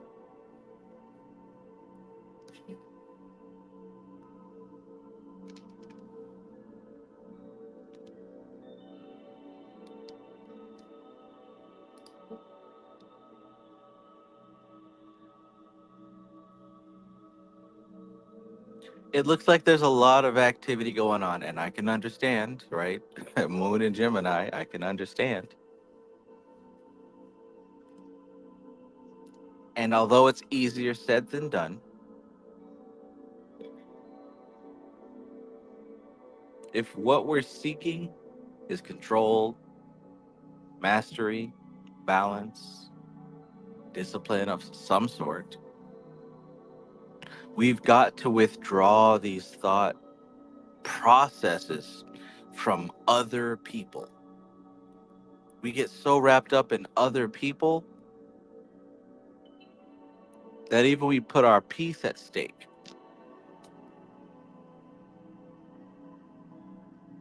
We put our well being at stake just to be wrapped up in other folks, what other folks got going on. To any degree, right? A little bit or a lot. If you ever have the experience to like completely withdraw from everyone and to live within yourself for an extended period of time, you'll find that even just a little bit of care and concern for the drama, even just a little bit, starts to become too expensive. Too expensive. Because like when before, like when you're in it, you tolerate it, right? You tolerate what he's got going on, what she got going on, da da da da. And, oh, they need you to do such and such, and oh, it's nice to help people. No, no,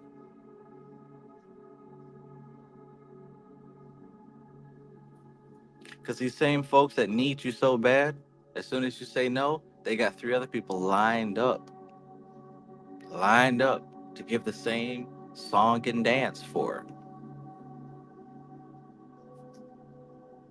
Now, arguably, you may do it so much better than the rest.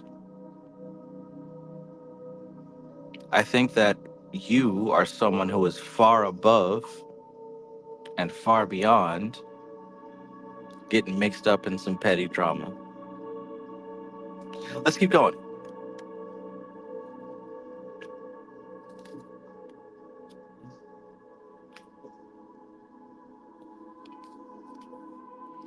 Four of Wands. We're dealing with Venus and Aries. A perfect marriage. A perfect marriage.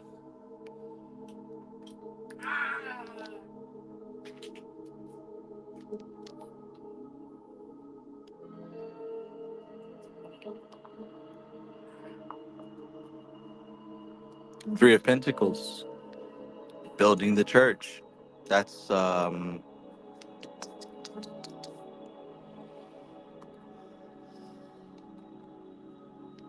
Mars. That's Mars in Capricorn. Mars in Capricorn. Uh-oh. Uh-oh. The cloud of opportunity, the cloud of choices, the cloud of potential. The Four of Cups, represented by the moon in Cancer. The moon in Cancer. So what do we have here? How do we put this all together?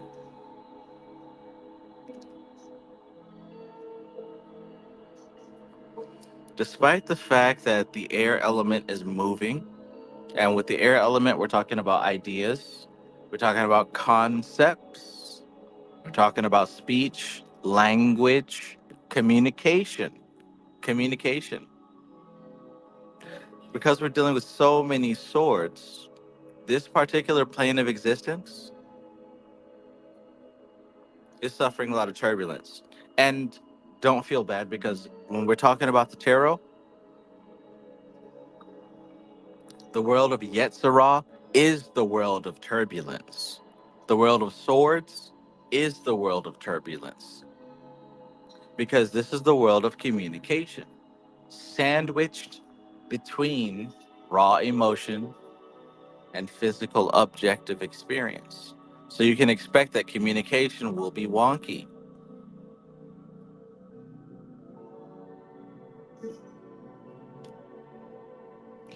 And it's showing you the key here. The key to transcend that is to still deliberate contemplation.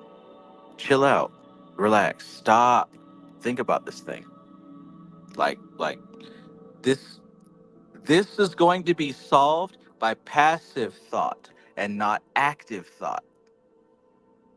Look at what active thought gets us. Look at what active thoughts gets us in this scenario. Active thought in this scenario gets us feeling a certain kind of way. Passive thought in this scenario, however, leads us to a different rabbit hole, a different timeline.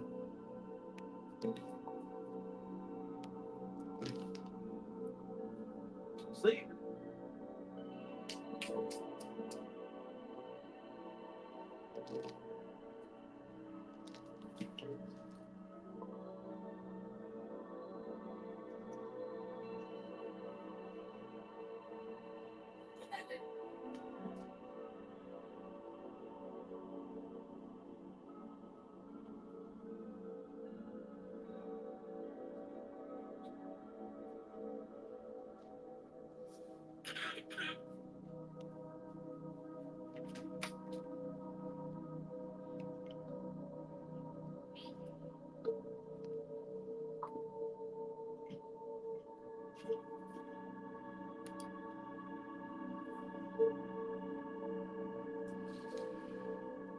There is celebration, there's rest, relaxation, and celebration, but this is something that's going to have to be built.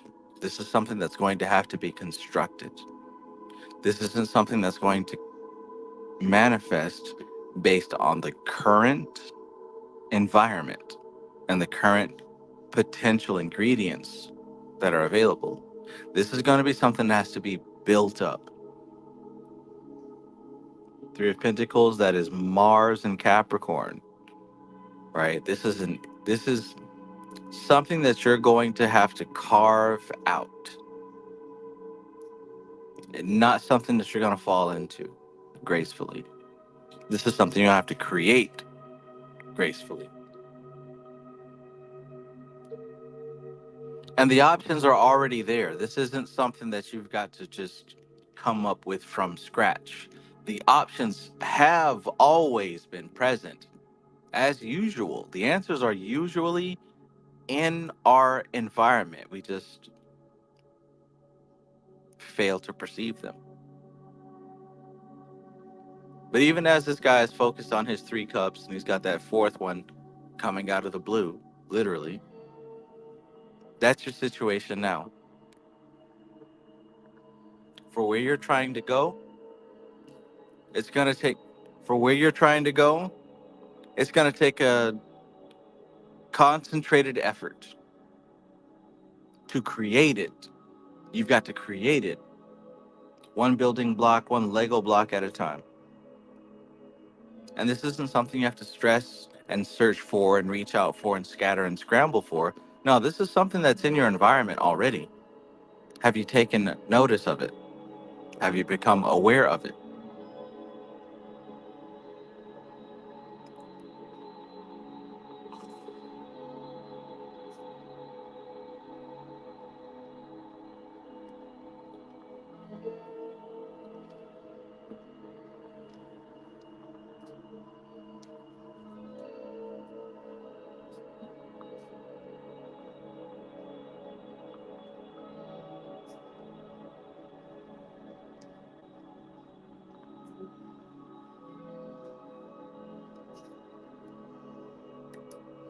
Rain, water, peace, peace.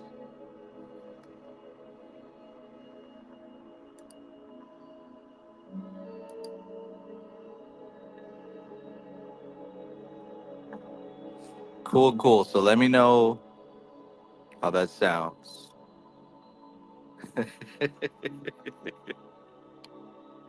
Let me know how that sounds. Let me know how that goes. Is this relevant? Does it make any kind of sense?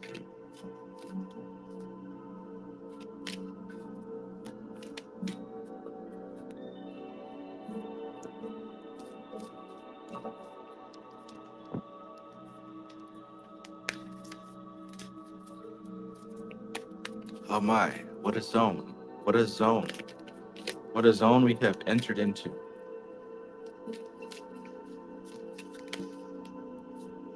Oh.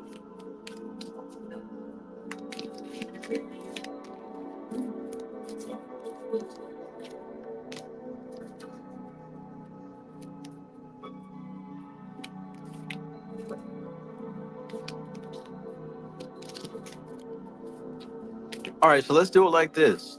Let's do it like this. Let's check this out now. Let's check this out now. The lovers, number 6. Gemini. Lean into that Gemini force. Lean into this moon sign of yours.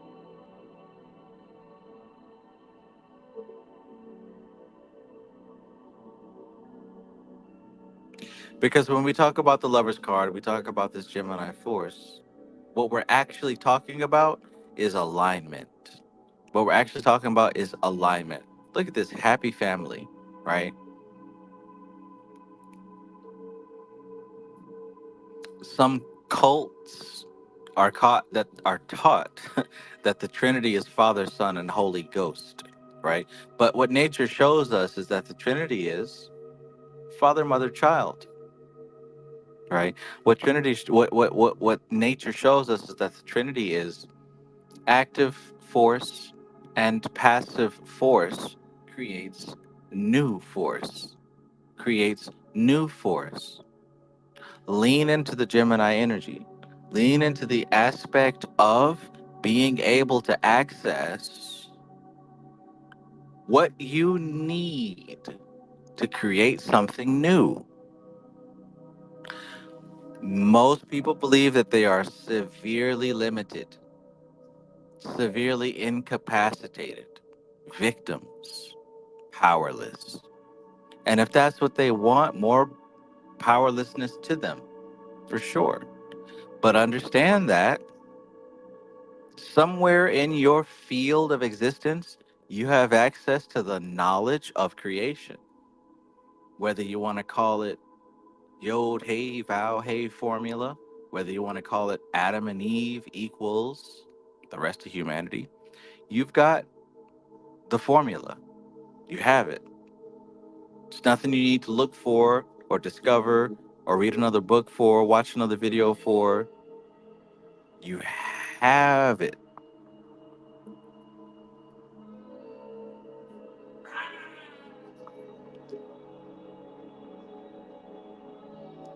Somebody told me that if you don't know what you're looking at, you don't see nothing. If you don't know what you're looking at, you don't see nothing. If you don't know what you're looking at, you don't see nothing.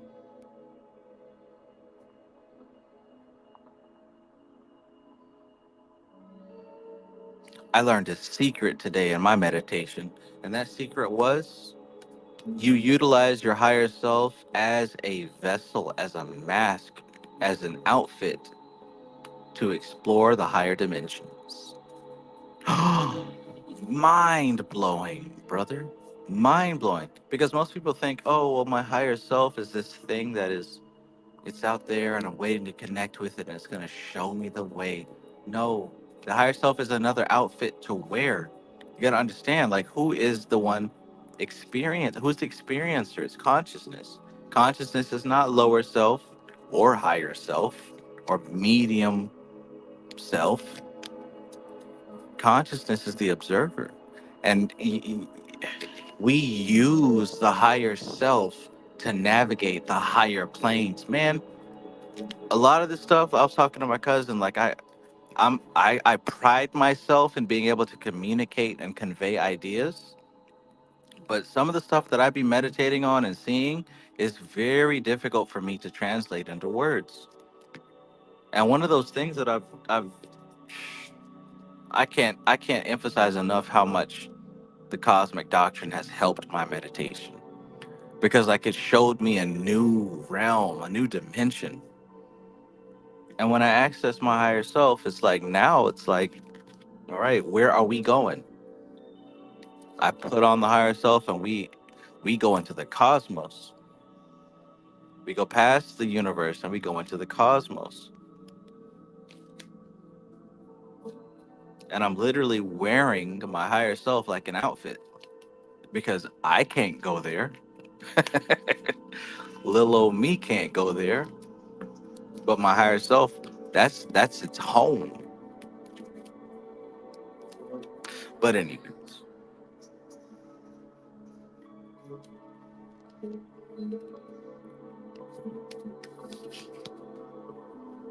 but anyways, what do you see here?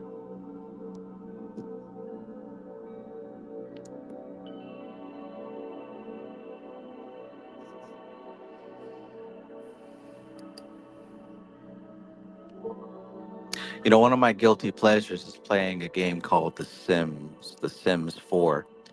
And that's one of the things I think about with this. We see Adam and we see Eve in the Garden of Eden. And you see this gigantic angel up there in the clouds.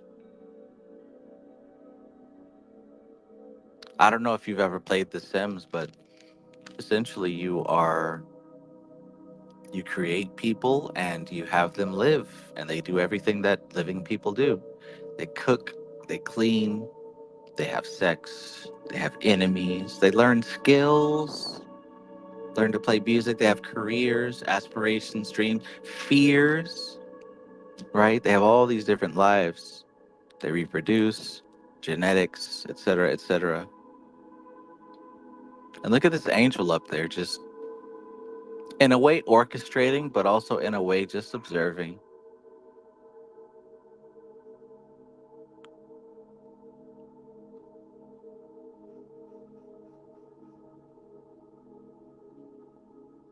What is the level of understanding from a sim to a player of the game?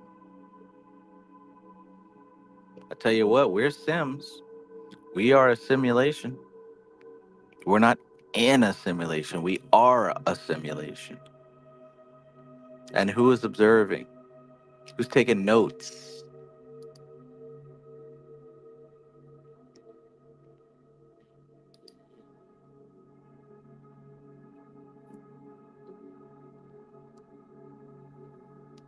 I have to read the Cosmic Doctrine again because the way that she's described the microcosm to the macrocosm, man, I haven't seen that anywhere else, and I don't think I will see that anywhere else.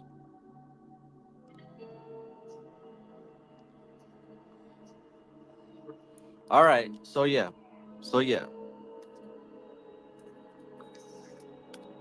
there we have it.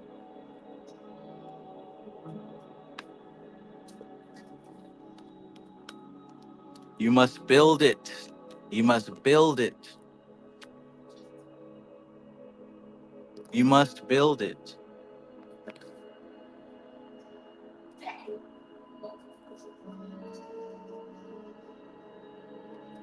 A lot going on in the mental realm, for sure.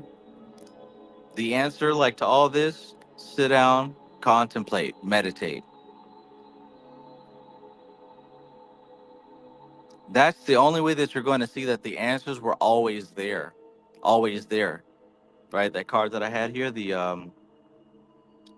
that cups was it 4 of cups. The answer is already in your atmosphere somewhere. Did you build a channel for that answer to come through? Right. That's like the classic example of someone doing a money ritual, a wealth ritual, and it works. But see, they've only got their one job, and the job is like, hey, we need you to do mandatory overtime all week. So yeah, they got the money, but that was the only channel that they had for it to express. I have that happened to me, but I've seen online that has happened to many other people as well. This stuff works, but what's the channel that you have for it to flow through? Imagine attempting to manifest love, but you never leave the house. To manifest a partner, but you never leave the house. What is the channel that it must come through? The love's going to come through, but through what channel?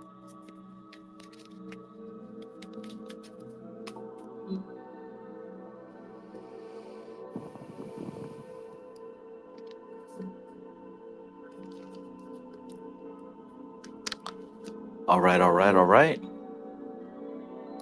So hopefully that shed some light. Hopefully that shed some perspective.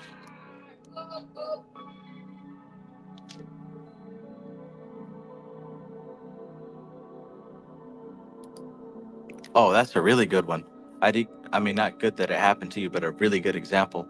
IDKDKDF says, I hit a money ritual last year that came through via a car accident. LOL. Gotta be specific. Right, right. It works. Like, don't doubt your power. That's not what needs to be questioned. What needs to be questioned is, do you have the apparatus set up so that your power can flow in a useful and appropriate manner? And all of us have to check this. All of us have to check this. I got to check that shit on a regular basis because all my stuff come through. It just doesn't come through. Did I set up an appropriate channel for it? Right.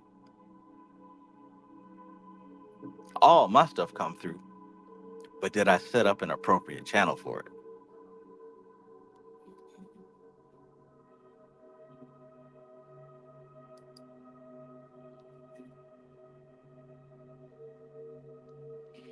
All right, all right, all right. So let's go through. We got patchwork. We got patchwork. Patchwork, let me know your sun, your moon, your rising. Still awake? Still awake? Yeah. Making eggs?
All right. So Jay Baldale says, "What would you suggest?"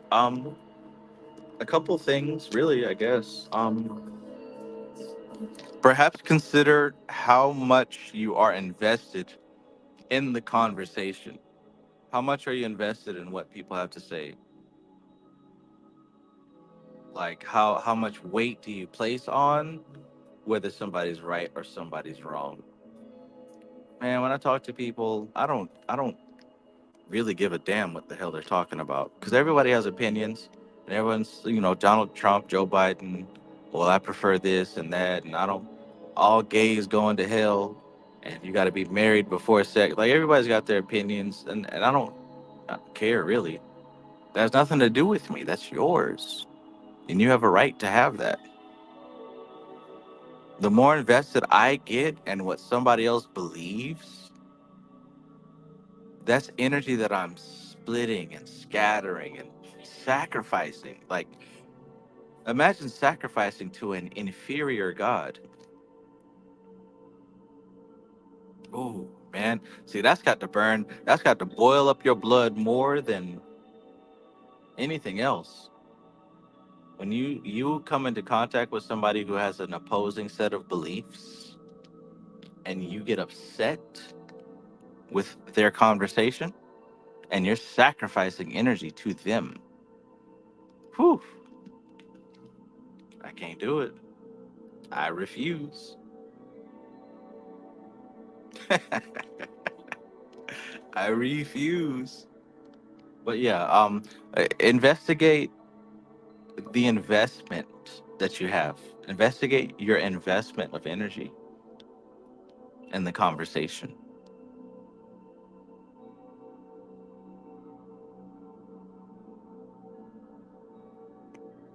It doesn't matter what these folks are talking about. It it has never mattered. Damn them. Fuck them. It doesn't matter what these folks are talking about.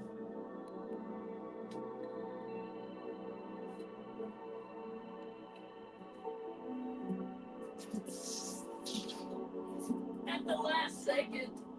And when I talk about the higher self and the lower self and all this other stuff, like at some level, you've got to understand that the lower self includes not just you, but the people in your environment.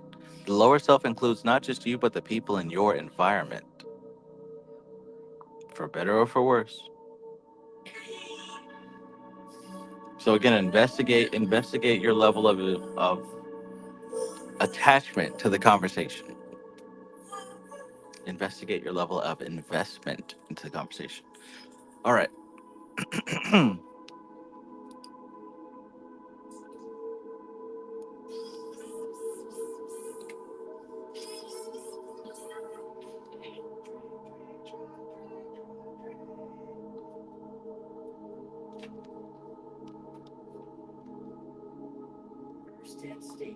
Shoot the car.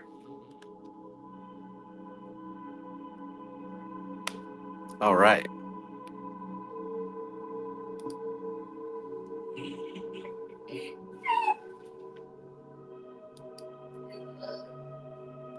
Okay, so we've been experiencing some setbacks.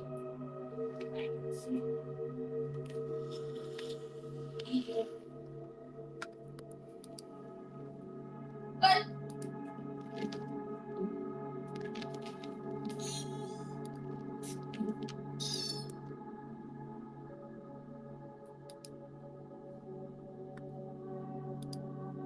motivational stuff, TV. All right, so been experiencing some setbacks in my plans. Will I ultimately succeed with my goals?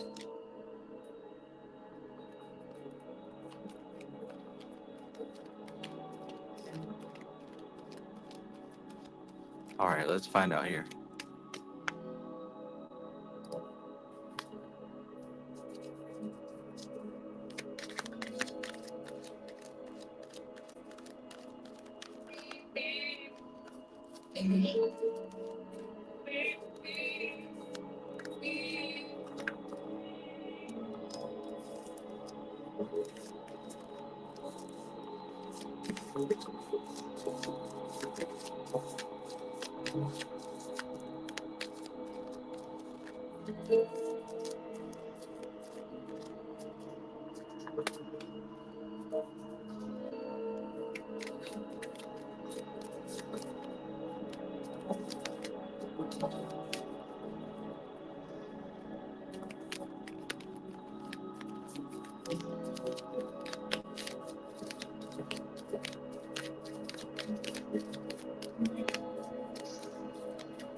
Okie doke. So, Cancer, Sun, Libra, Moon, Leo, Ascendant.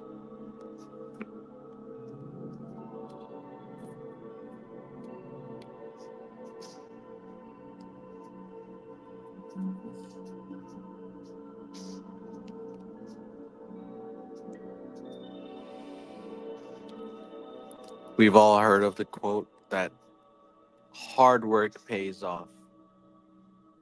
Sometimes it doesn't feel that way, but what we know is that time is a factor that must be considered. Sometimes we set time frames that may be too short for the crops to flourish. Sometimes we set time frames that may be too long. In any case, a consideration of patience is going to be the best choice right now. A consideration of patience. See, oh my gosh. I say to my brother all the time, we don't know the whole story. We don't know the whole story, right? Because he'll say something like, "Oh, they're doing this. They're doing that. Oh, he's done or he da da da." And my answer or response to him is we don't know the full story. In other words, we don't have enough information to make a judgment just yet. Sometimes we make judgments without the appropriate information. So you've got to ask yourself, what are you making that judgment based on? You're making that judgment based on emotions. You're filling up the gaps. Oh, wait, they didn't respond. So that must mean they don't like me. And it's because I did this. Like you fill up those extra spaces where data should go with some made up information. Patience is key here. Acceptance of the fact I don't know what's going to happen next, but I know what I've done. I know what I've been doing so far. Let's keep going because that's only card number one. We got the moon. Look, deception is underfoot. You have to be patient. You have to be patient because things are not as they seem. The moon full might look like a gigantic flashlight beaming out upon the planet. But according to what science tells us, the sun is shooting its light at the moon and the moon is absorbing it and reflecting it. So deception is present. What needs to be done is a maintenance of the focus of the word. Judgment. Judgment. This is a big deal. This is a transformational period right now, right? Fire is the transformational substance. Fire is that which transforms one thing into another thing. This is where we are. Patience is going to be your virtue because there is deception underfoot. There are some things that you simply don't know. And like I said before, when we try to make a judgment based on something that we don't have the facts for, we have no choice but to fill in the gaps. And as I tell my brother when he does that, yo, we don't know. We don't know, right? Oh well, Oprah Winfrey's got a, what do you call it? Ankle monitor, and Ellen DeGeneres and all these other people going. I mean, yeah, a lot of people are talking about this stuff online, but we don't know. We don't know. So it's too early to make a judgment about anything. Instead, focus on what you can focus on. For example,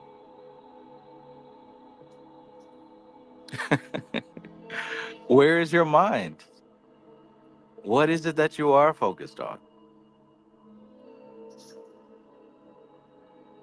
Again with the Nine of Swords. This is Mars and Gemini. Scattered energy. Scattered, right?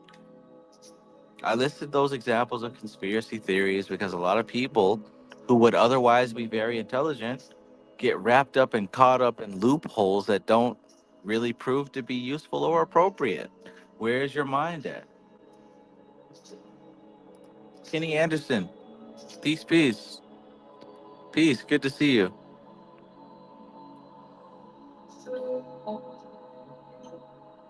Wonder how things went after our last reading.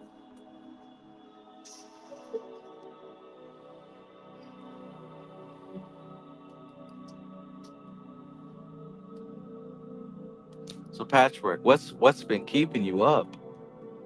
What's been stressing you out? What's been making you feel as if your efforts are not being rewarded?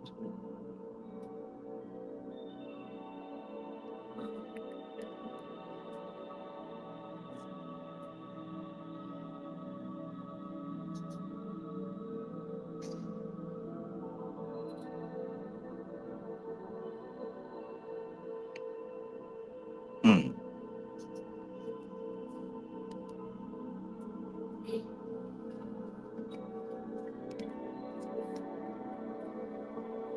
Zero. Peace, peace.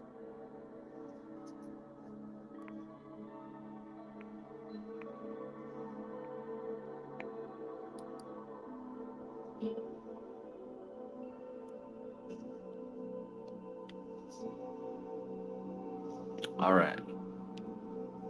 Let's see what we have here. Five of Wands. There is competition. There is competition. And I know that I pulled this for you at least twice, right? If I've pulled this for you at least twice, there's competition, there's a struggle, there's a battle, and specifically, this is an ego fight. This is not, oh, I need resources to feed my baby. This is an ego type of fight. I know I've pulled this for you before, Patchwork. Tower. And when we speak of tower, on the surface, we're talking about a massive event that's going to change everything, right? So, some type of social shift, something within your environment is going to change to the point that your relationships are going to be affected. That's on the surface level. But on the occult level, when we see this card, this is the question that we have to ask. Have I forgiven myself? Have I forgiven others? That's what this card means on an occult level. Have I forgiven myself?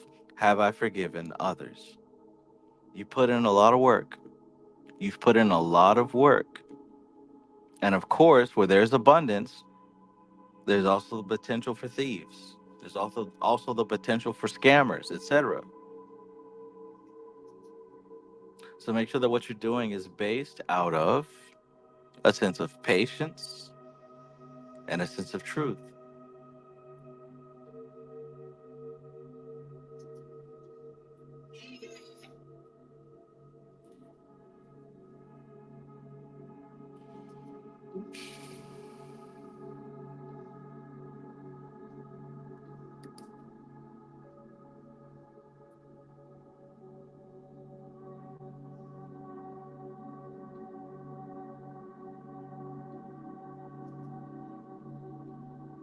Hmm.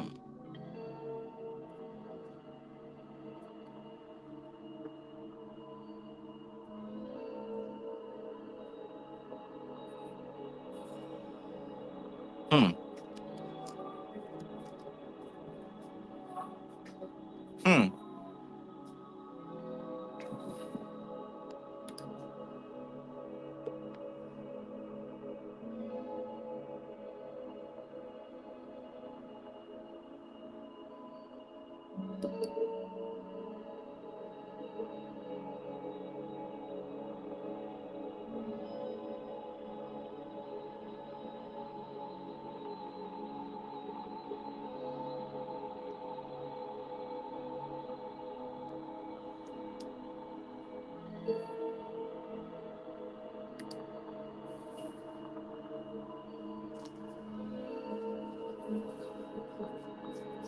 Alchemy Gold says my reading from last week already came into play.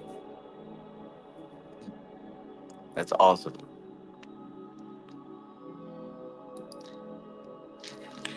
Patchwork says I haven't forgiven myself for time wasted in the past. I should probably do that.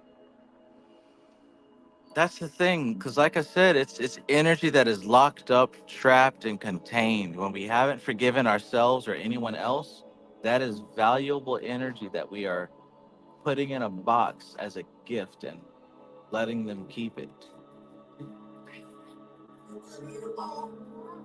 You can always take that back. You can always understand that what happened in the past was necessary for the future. You can also understand that it wasn't you, not you currently right here, right now, that your body was doing exactly what it felt that it needed to do.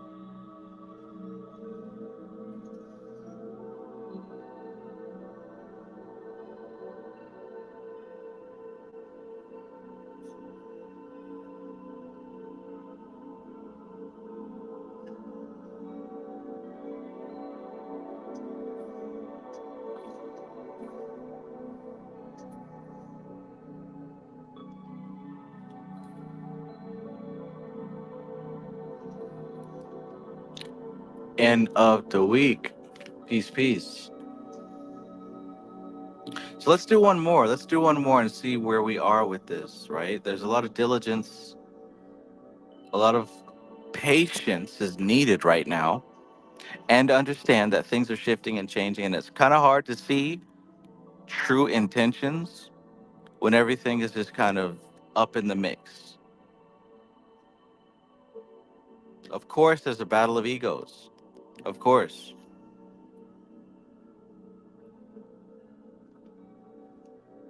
But before we get to this shake up point, before this stress gets to physical pain, let's make sure that we analyze this first step.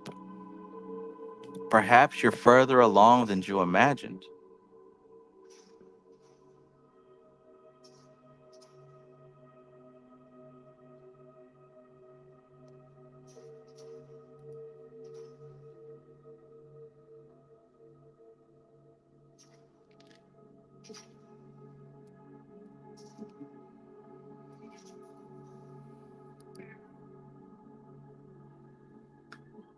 Hmm.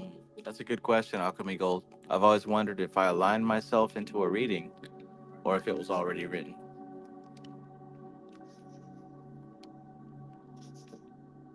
I would say that the answer lies in the outcome. Is the outcome what you wanted? Is it useful and appropriate?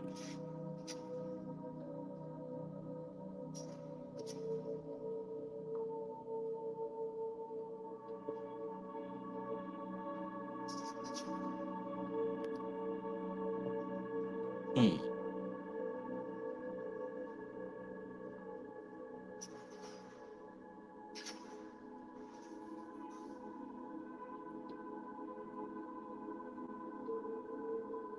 Hmm. Supremacy McCoy, peace, peace.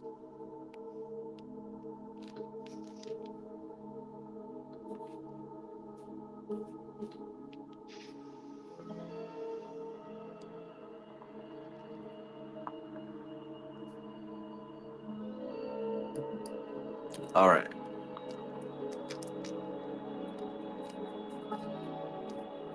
All right. So Patchwork, let me know if there's something in there that helps you, that helps to give you a sense of direction, a sense of confirmation, even of what you've already been thinking. Because, like I keep saying, the answer is already in you.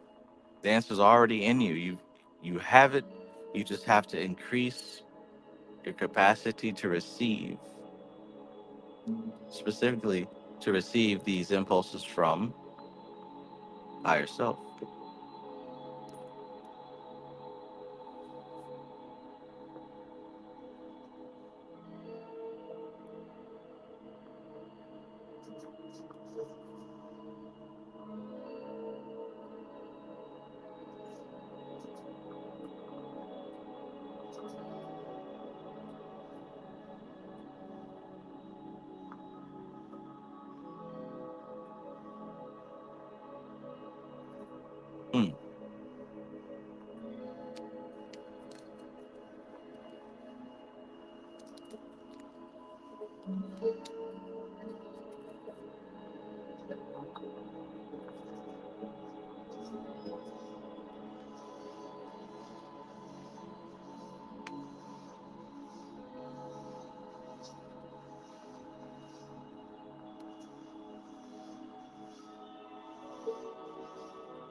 Patrick says something is telling me to keep going. Do not back down now. That sounds like a heavy theme for Leo season. That sounds like some heavy Leo stuff. And follow it. Follow it. Like I said before, like what good is it to have all these ideas, but nothing is done with them? What good is it to have all this potential, but nothing is done with it?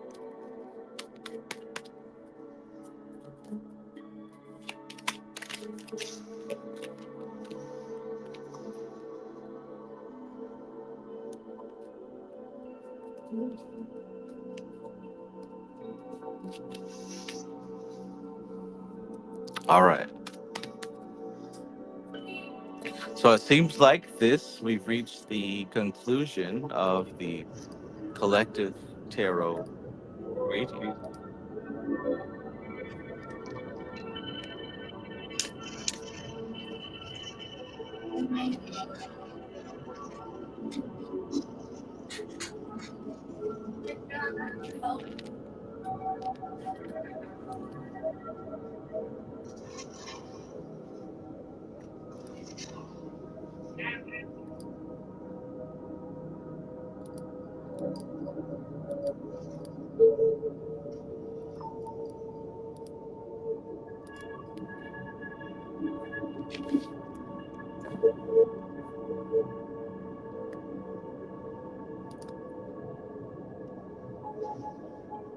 All right.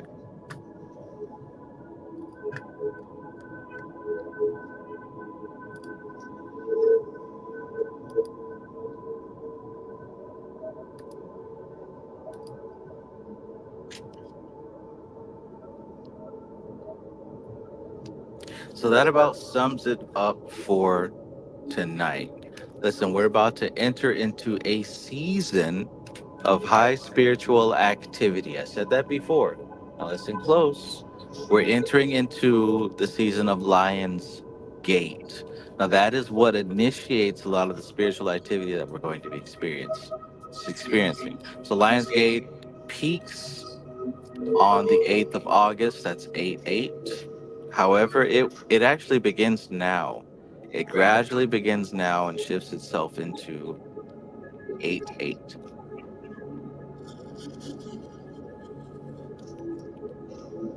So in the meantime, you be sure that you're centering yourself.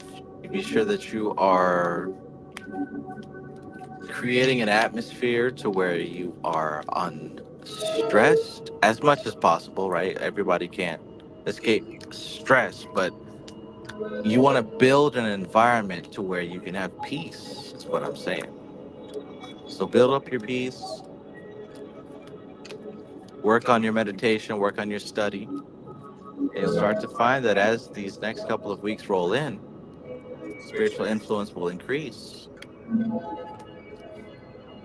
As more and more of these people on the planet become psychic, become sensitive, they're going to be able to witness some of these entities. So hopefully, if you're one of those folks who are sensitive, you're doing your meditations and your study so that you can have a clear perspective. A clear perspective.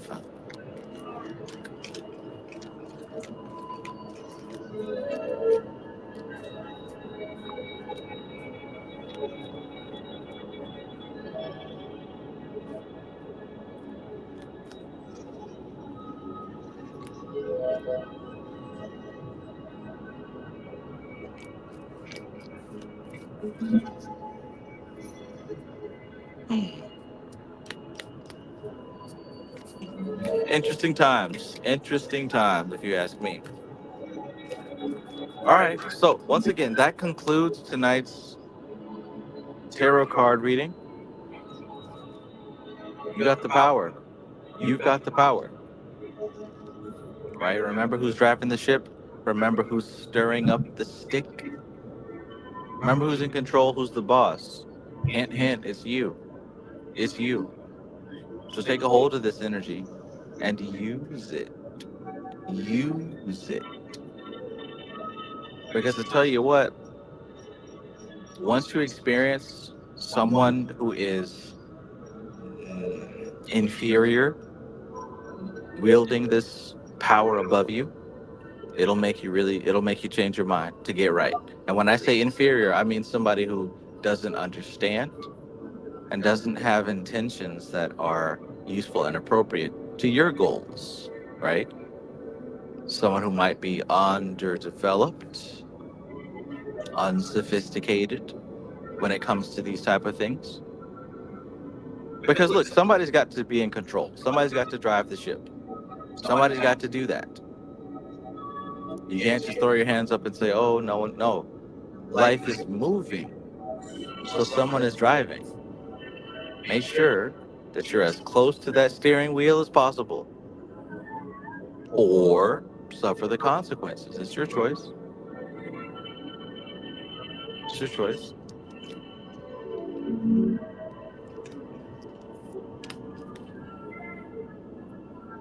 All right. So look, I'm out. That was the end of the experience. Hopefully, the information that you received is enough to help you make some awesome decisions this week. Awesome decisions so that you can be the best version of yourself as possible.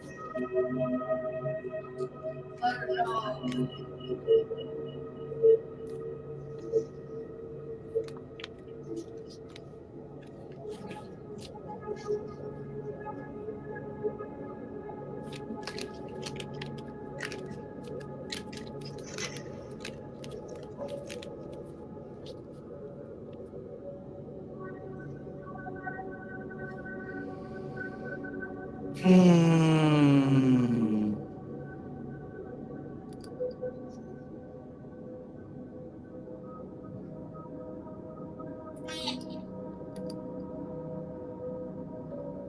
All right.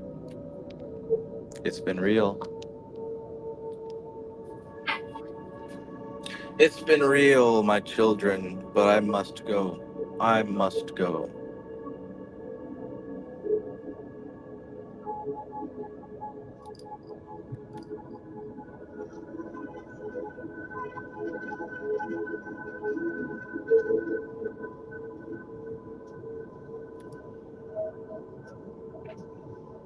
Oh, nice. Patrick says, "Come hail or high water, I'm going to do great things. I'm going to do great." Thanks for the accurate reading, Travis. Awesome. Awesome. I'm happy for you. Yeah, all of us here, right? This is a small group. This is not like 100,000 people. This is a small collective group. I think that we all are going to do great things as long as we are proactive. As long as we step one foot in front of the other and say, "Okay, let's do this today, right now. Let's do this." As long as we are in that mindset, we got it.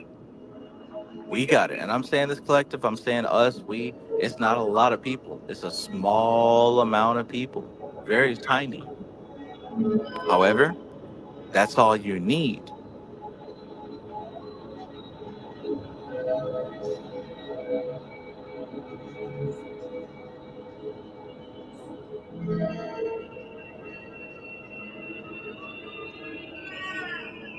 Hmm.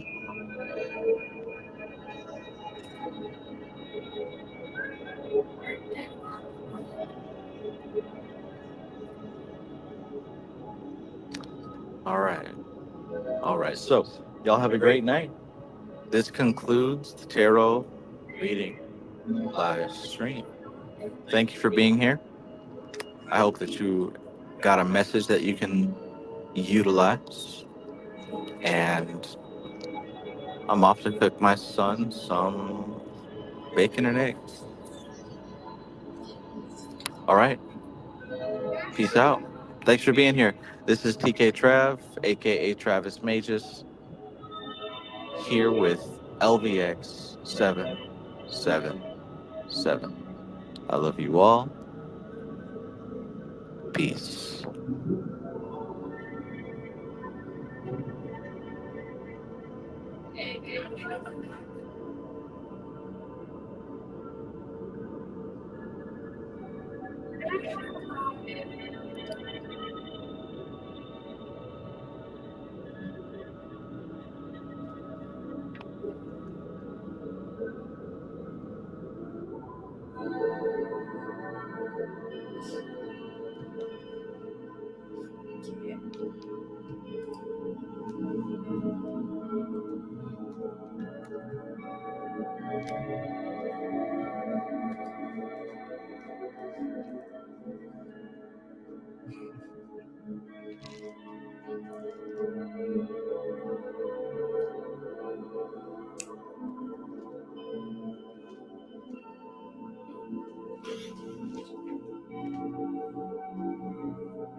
live stream. That's crazy. What?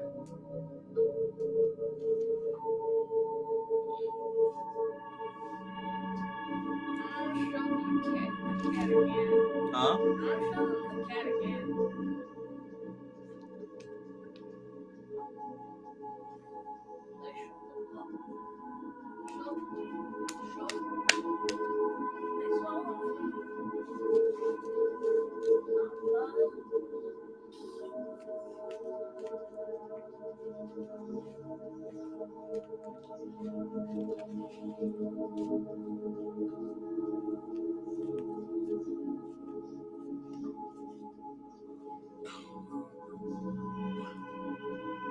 Are you hungry?